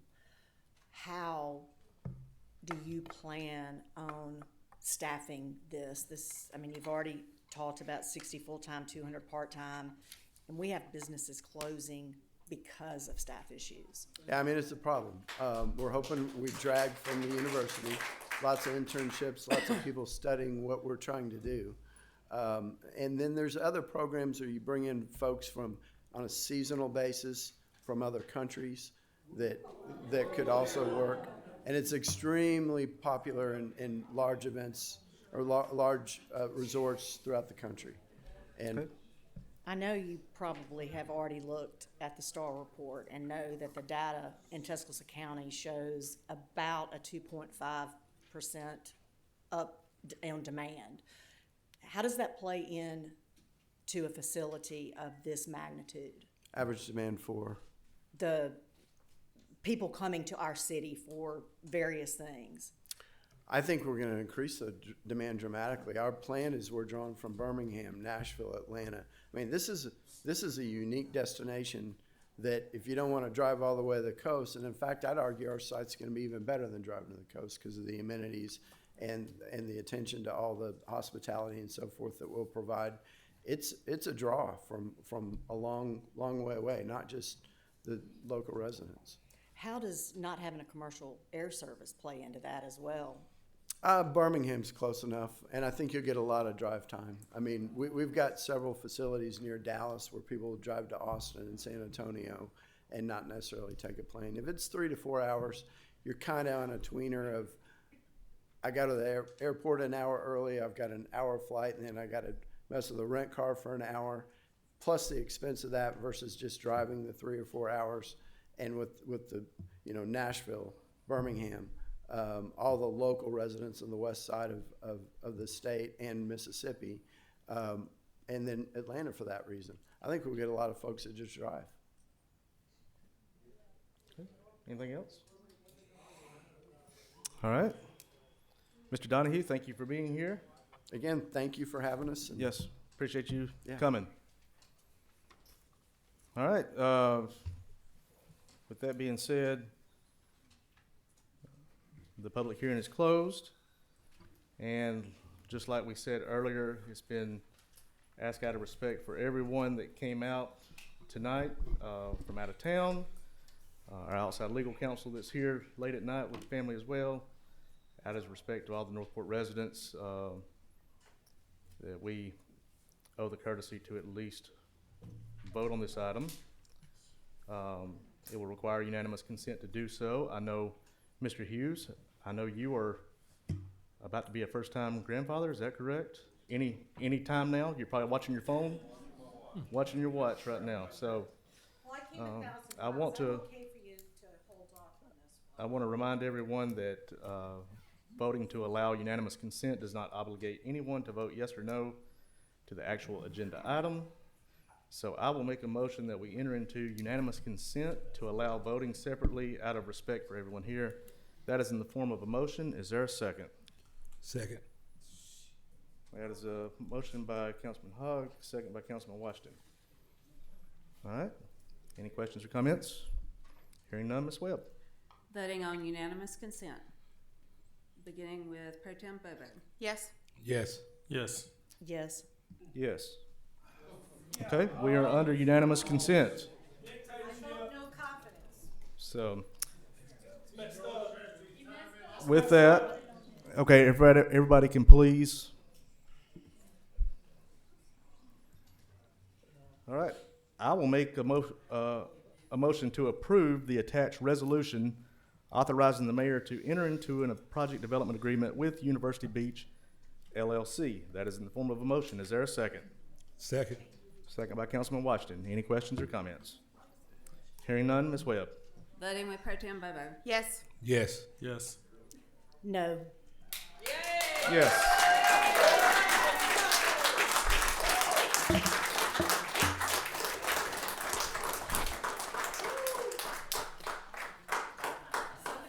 (11C1) is the second reading of an ordinance to annex approximately 54.7 acres to C6 Highway Commercial located north of McFarland Boulevard and east of Harper Road. Ms. Ram.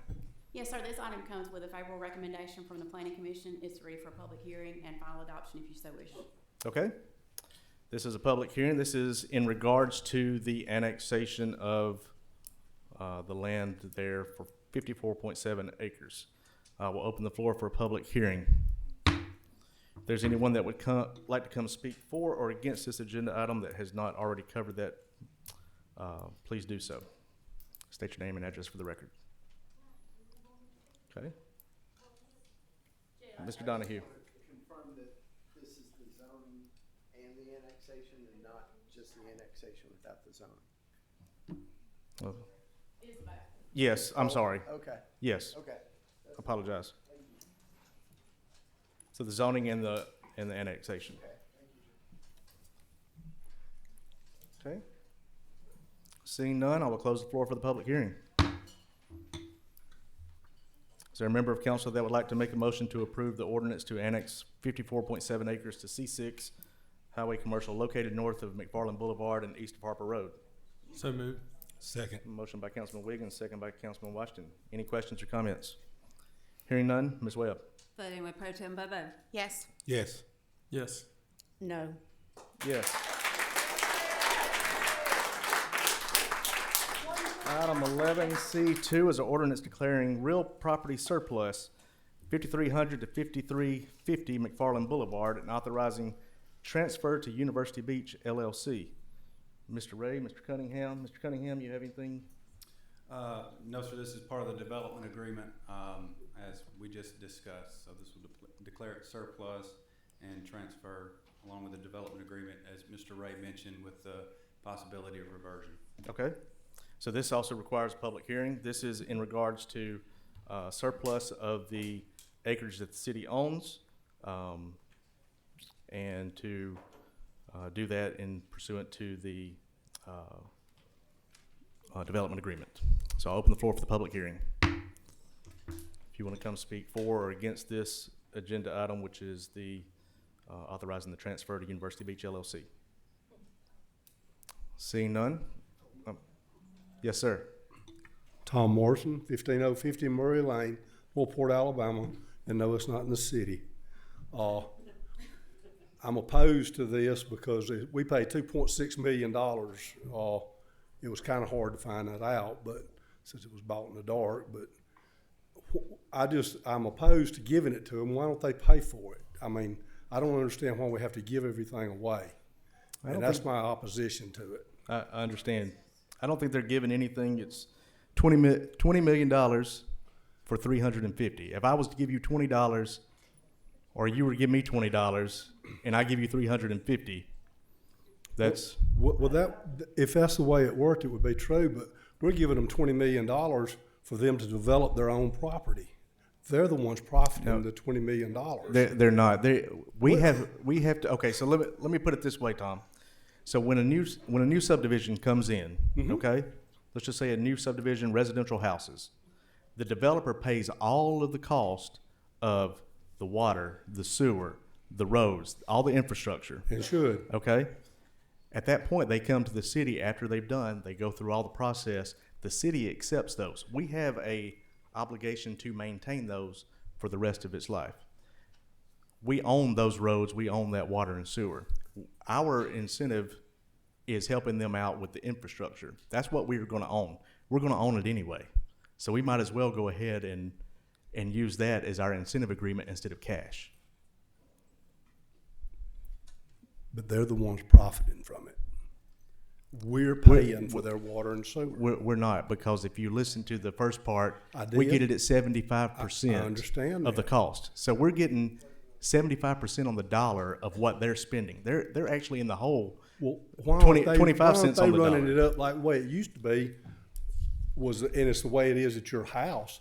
Is the city put the meter just inside your line and then it's yours? Why? I mean, I don't understand why the city doesn't provide it up to the property line like it does at my house. I understand. This is part of the 772 amendment where we are flexible to do some things to help out, bring various items into the city. So I understand what you're saying, but this is part of a incentive package. So it agreement. doesn't have any bearing on how how the rest of the people are being treated with it then. I mean, Well, this is a public hearing regarding surplus of the land, and I yeah, understand. we I know understand how your- that goes. I understand your comment on that. So, thank you, Mr. Morrison. Anyone else? Seeing none, I will close the floor for the public hearing. I'm sorry, I've already closed the floor for the public hearing. I was halfway up here. I apologize. I've already closed it. I'm sorry. I'm sorry. You're really gonna do this? You're really gonna do this? I have no way to not do that. If you're looking back here instead of looking at your desk, you could have seen me walking up here. Okay, Mr. Cunningham. Mr. Cunningham. Yes, sir. Okay, I All have right, closed the floor I've for asked the. you this question before about majority rules. Hold on one second, Mr. Patterson. I'm trying to help you here. Mr. Cunningham, I have closed the floor for the public hearing. Can we still take a comment or not, since Mr. Patterson said he was on the way walking up here and I did not see him? I think you can open the floor again for public hearing. Okay. I wanted to make sure legally I can do that, so I don't have a problem with that, Mr. Okay. Patterson. So I will open the floor back up for the public hearing. Thank you. Okay. All right. If we've got $20 million worth of surplus property, was that the numbers that y'all just stated? No, that was not. All right, what was the number Surplus that you property is the 12 acres of, or almost 12 acres of land, which we paid 2.6 or something like Okay, that for. so we've got $2.6 million worth Yeah, of give or surplus take. property. Yes, sir. All right. Then we're gonna take on a whole bunch more infrastructure. We're not taking care of the infrastructure we've got now. We're not taking care of the roads we got now. Why don't we I sell? kinda the disagree surplus- with you on why- that. Why don't we sell the surplus property and use that money to help our businesses that are going out, that have been here for years paying tax dollars and are getting nothing? I don't think we can legally do that. Okay, well, I don't see where you can legally do this either, but you found a way to do it. Well, Mr. Ray has already talked about the 772 amendment with the state of Alabama code. Okay. That does allow this to happen, yes. But we're not taking care of our streets, we're not taking care of our infrastructure, we're getting more streets and more infrastructure to take care of, and we're taking surplus property, which really isn't surplus, it was just bought for the wrong purpose at the wrong time and not being used for the purpose that it was really bought for, and being given to somebody from Texas, and we've got people and streets here that need attention now. And I don't see how the city can afford to throw away $2.5 million.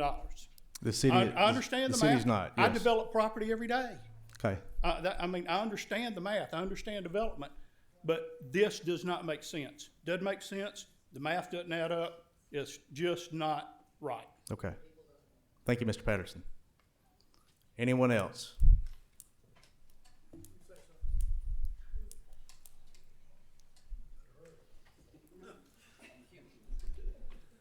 Once again, Tim Beasley, 5605 Clearbrook Drive, Woodson, Buckhead. When I first started reading about this park coming up, somebody stated in a article that I read by Mr. Williams with Tuscaloosa, with the patch, that the 20 million, all of this was to be paid for with Northport First funds. Am I not right? Yes. And then the next thing we know, we're taking out a $20 million bond issue. And it was said that then we'd take the 1 cent sales tax on the Northport First and pay that back. Is that not like borrowing from Peter to pay Paul? Not really. When Yeah, you bought your house, did you pay cash or did you have No, a mortgage? I definitely didn't pay cash. Well, I mean, I didn't either. And on this project, or whatever, or the project that the city was looking at, we didn't either. We went out and secured a bond, and we had the funding mechanism of the 1 cent sales tax to pay that back. That does not come out of our general fund. That does not hurt our infrastructure and our water and our fire protection and our police protection, et cetera. This was totally separate for what the 1% was designed to do. Yes, sir. Yeah, I understood that you went out and took out the $20 million bond. Yes, sir. And secured it. But my point is, when it was first brought up on this water park, that all of this would be paid for with the 1 cent sales tax that the city had passed, and that's where it would come from. That is what Then it's if being that's paid what off. we're gonna do, why did we go get a $20 million bond? Why did we not get the money first out of the 1 cent sales tax and apply it towards the park? Well, instead why of didn't getting you this why 20 didn't you work all your life and save up to buy a house? I mean, it's the same difference. Because some people, no, it's not the same difference because I'm paying taxes. That's one reason I can't save up and paying flood zone insurance. I understand that. Yes, sir. So, but that was just what it was wrote up as. Yes, sir. Thank you, Mr. Beasley. Okay, anyone else? I'm closing the floor for the public hearing. This will be the last time that I close the floor. Going once, going twice. Close the floor for the public hearing. All right. Once again, in the essence of time and for the respect of everyone, this agenda item also asks to obtain unanimous consent to immediately consider this ordinance. So I will make a motion to go into unanimous consent. Is there a second? Second. Second by Councilwoman Bobo. Any questions or comments? All right, hearing none. Ms. Webb. Voting on unanimous consent with Pro Tem Bobo. Yes. Yes. Yes. Yes. Yes. Okay. We are in unanimous consent. I will move to approve the ordinance declaring real property surplus 5300 to 5350 McFarland Boulevard and authorize transfer to University Beach LLC. That's in the form of a motion. Is there a second? Second. Second by Councilwoman Bobo. Any questions or comments? Hearing none, Ms. Webb. Voting with Pro Tem Bobo. Yes. Yes. Yes. No. Yes. Item 12 is city administrator's business. Ms. Webb? None tonight, thank you. Okay. Item 13 is departmental business. We have none. Item 14 is mayor and council members' business. Mayor Hinton? We've had enough tonight. Okay. District 1, Pro Tem Bobo. I have no new business. Okay. District 2, Councilman Washington. I have none. District 3, Councilman Wiggins. None. District 4, Councilwoman Dykes. None. And I have no new business tonight as well. Item 15 is adjournment. So move. Is there a motion to adjourn? So move. That's a motion by Councilman Washington. Is there a second? Second. Second by Councilwoman Bobo. All in favor say aye. Aye. All opposed, same sign. We are adjourned. Thank you for coming.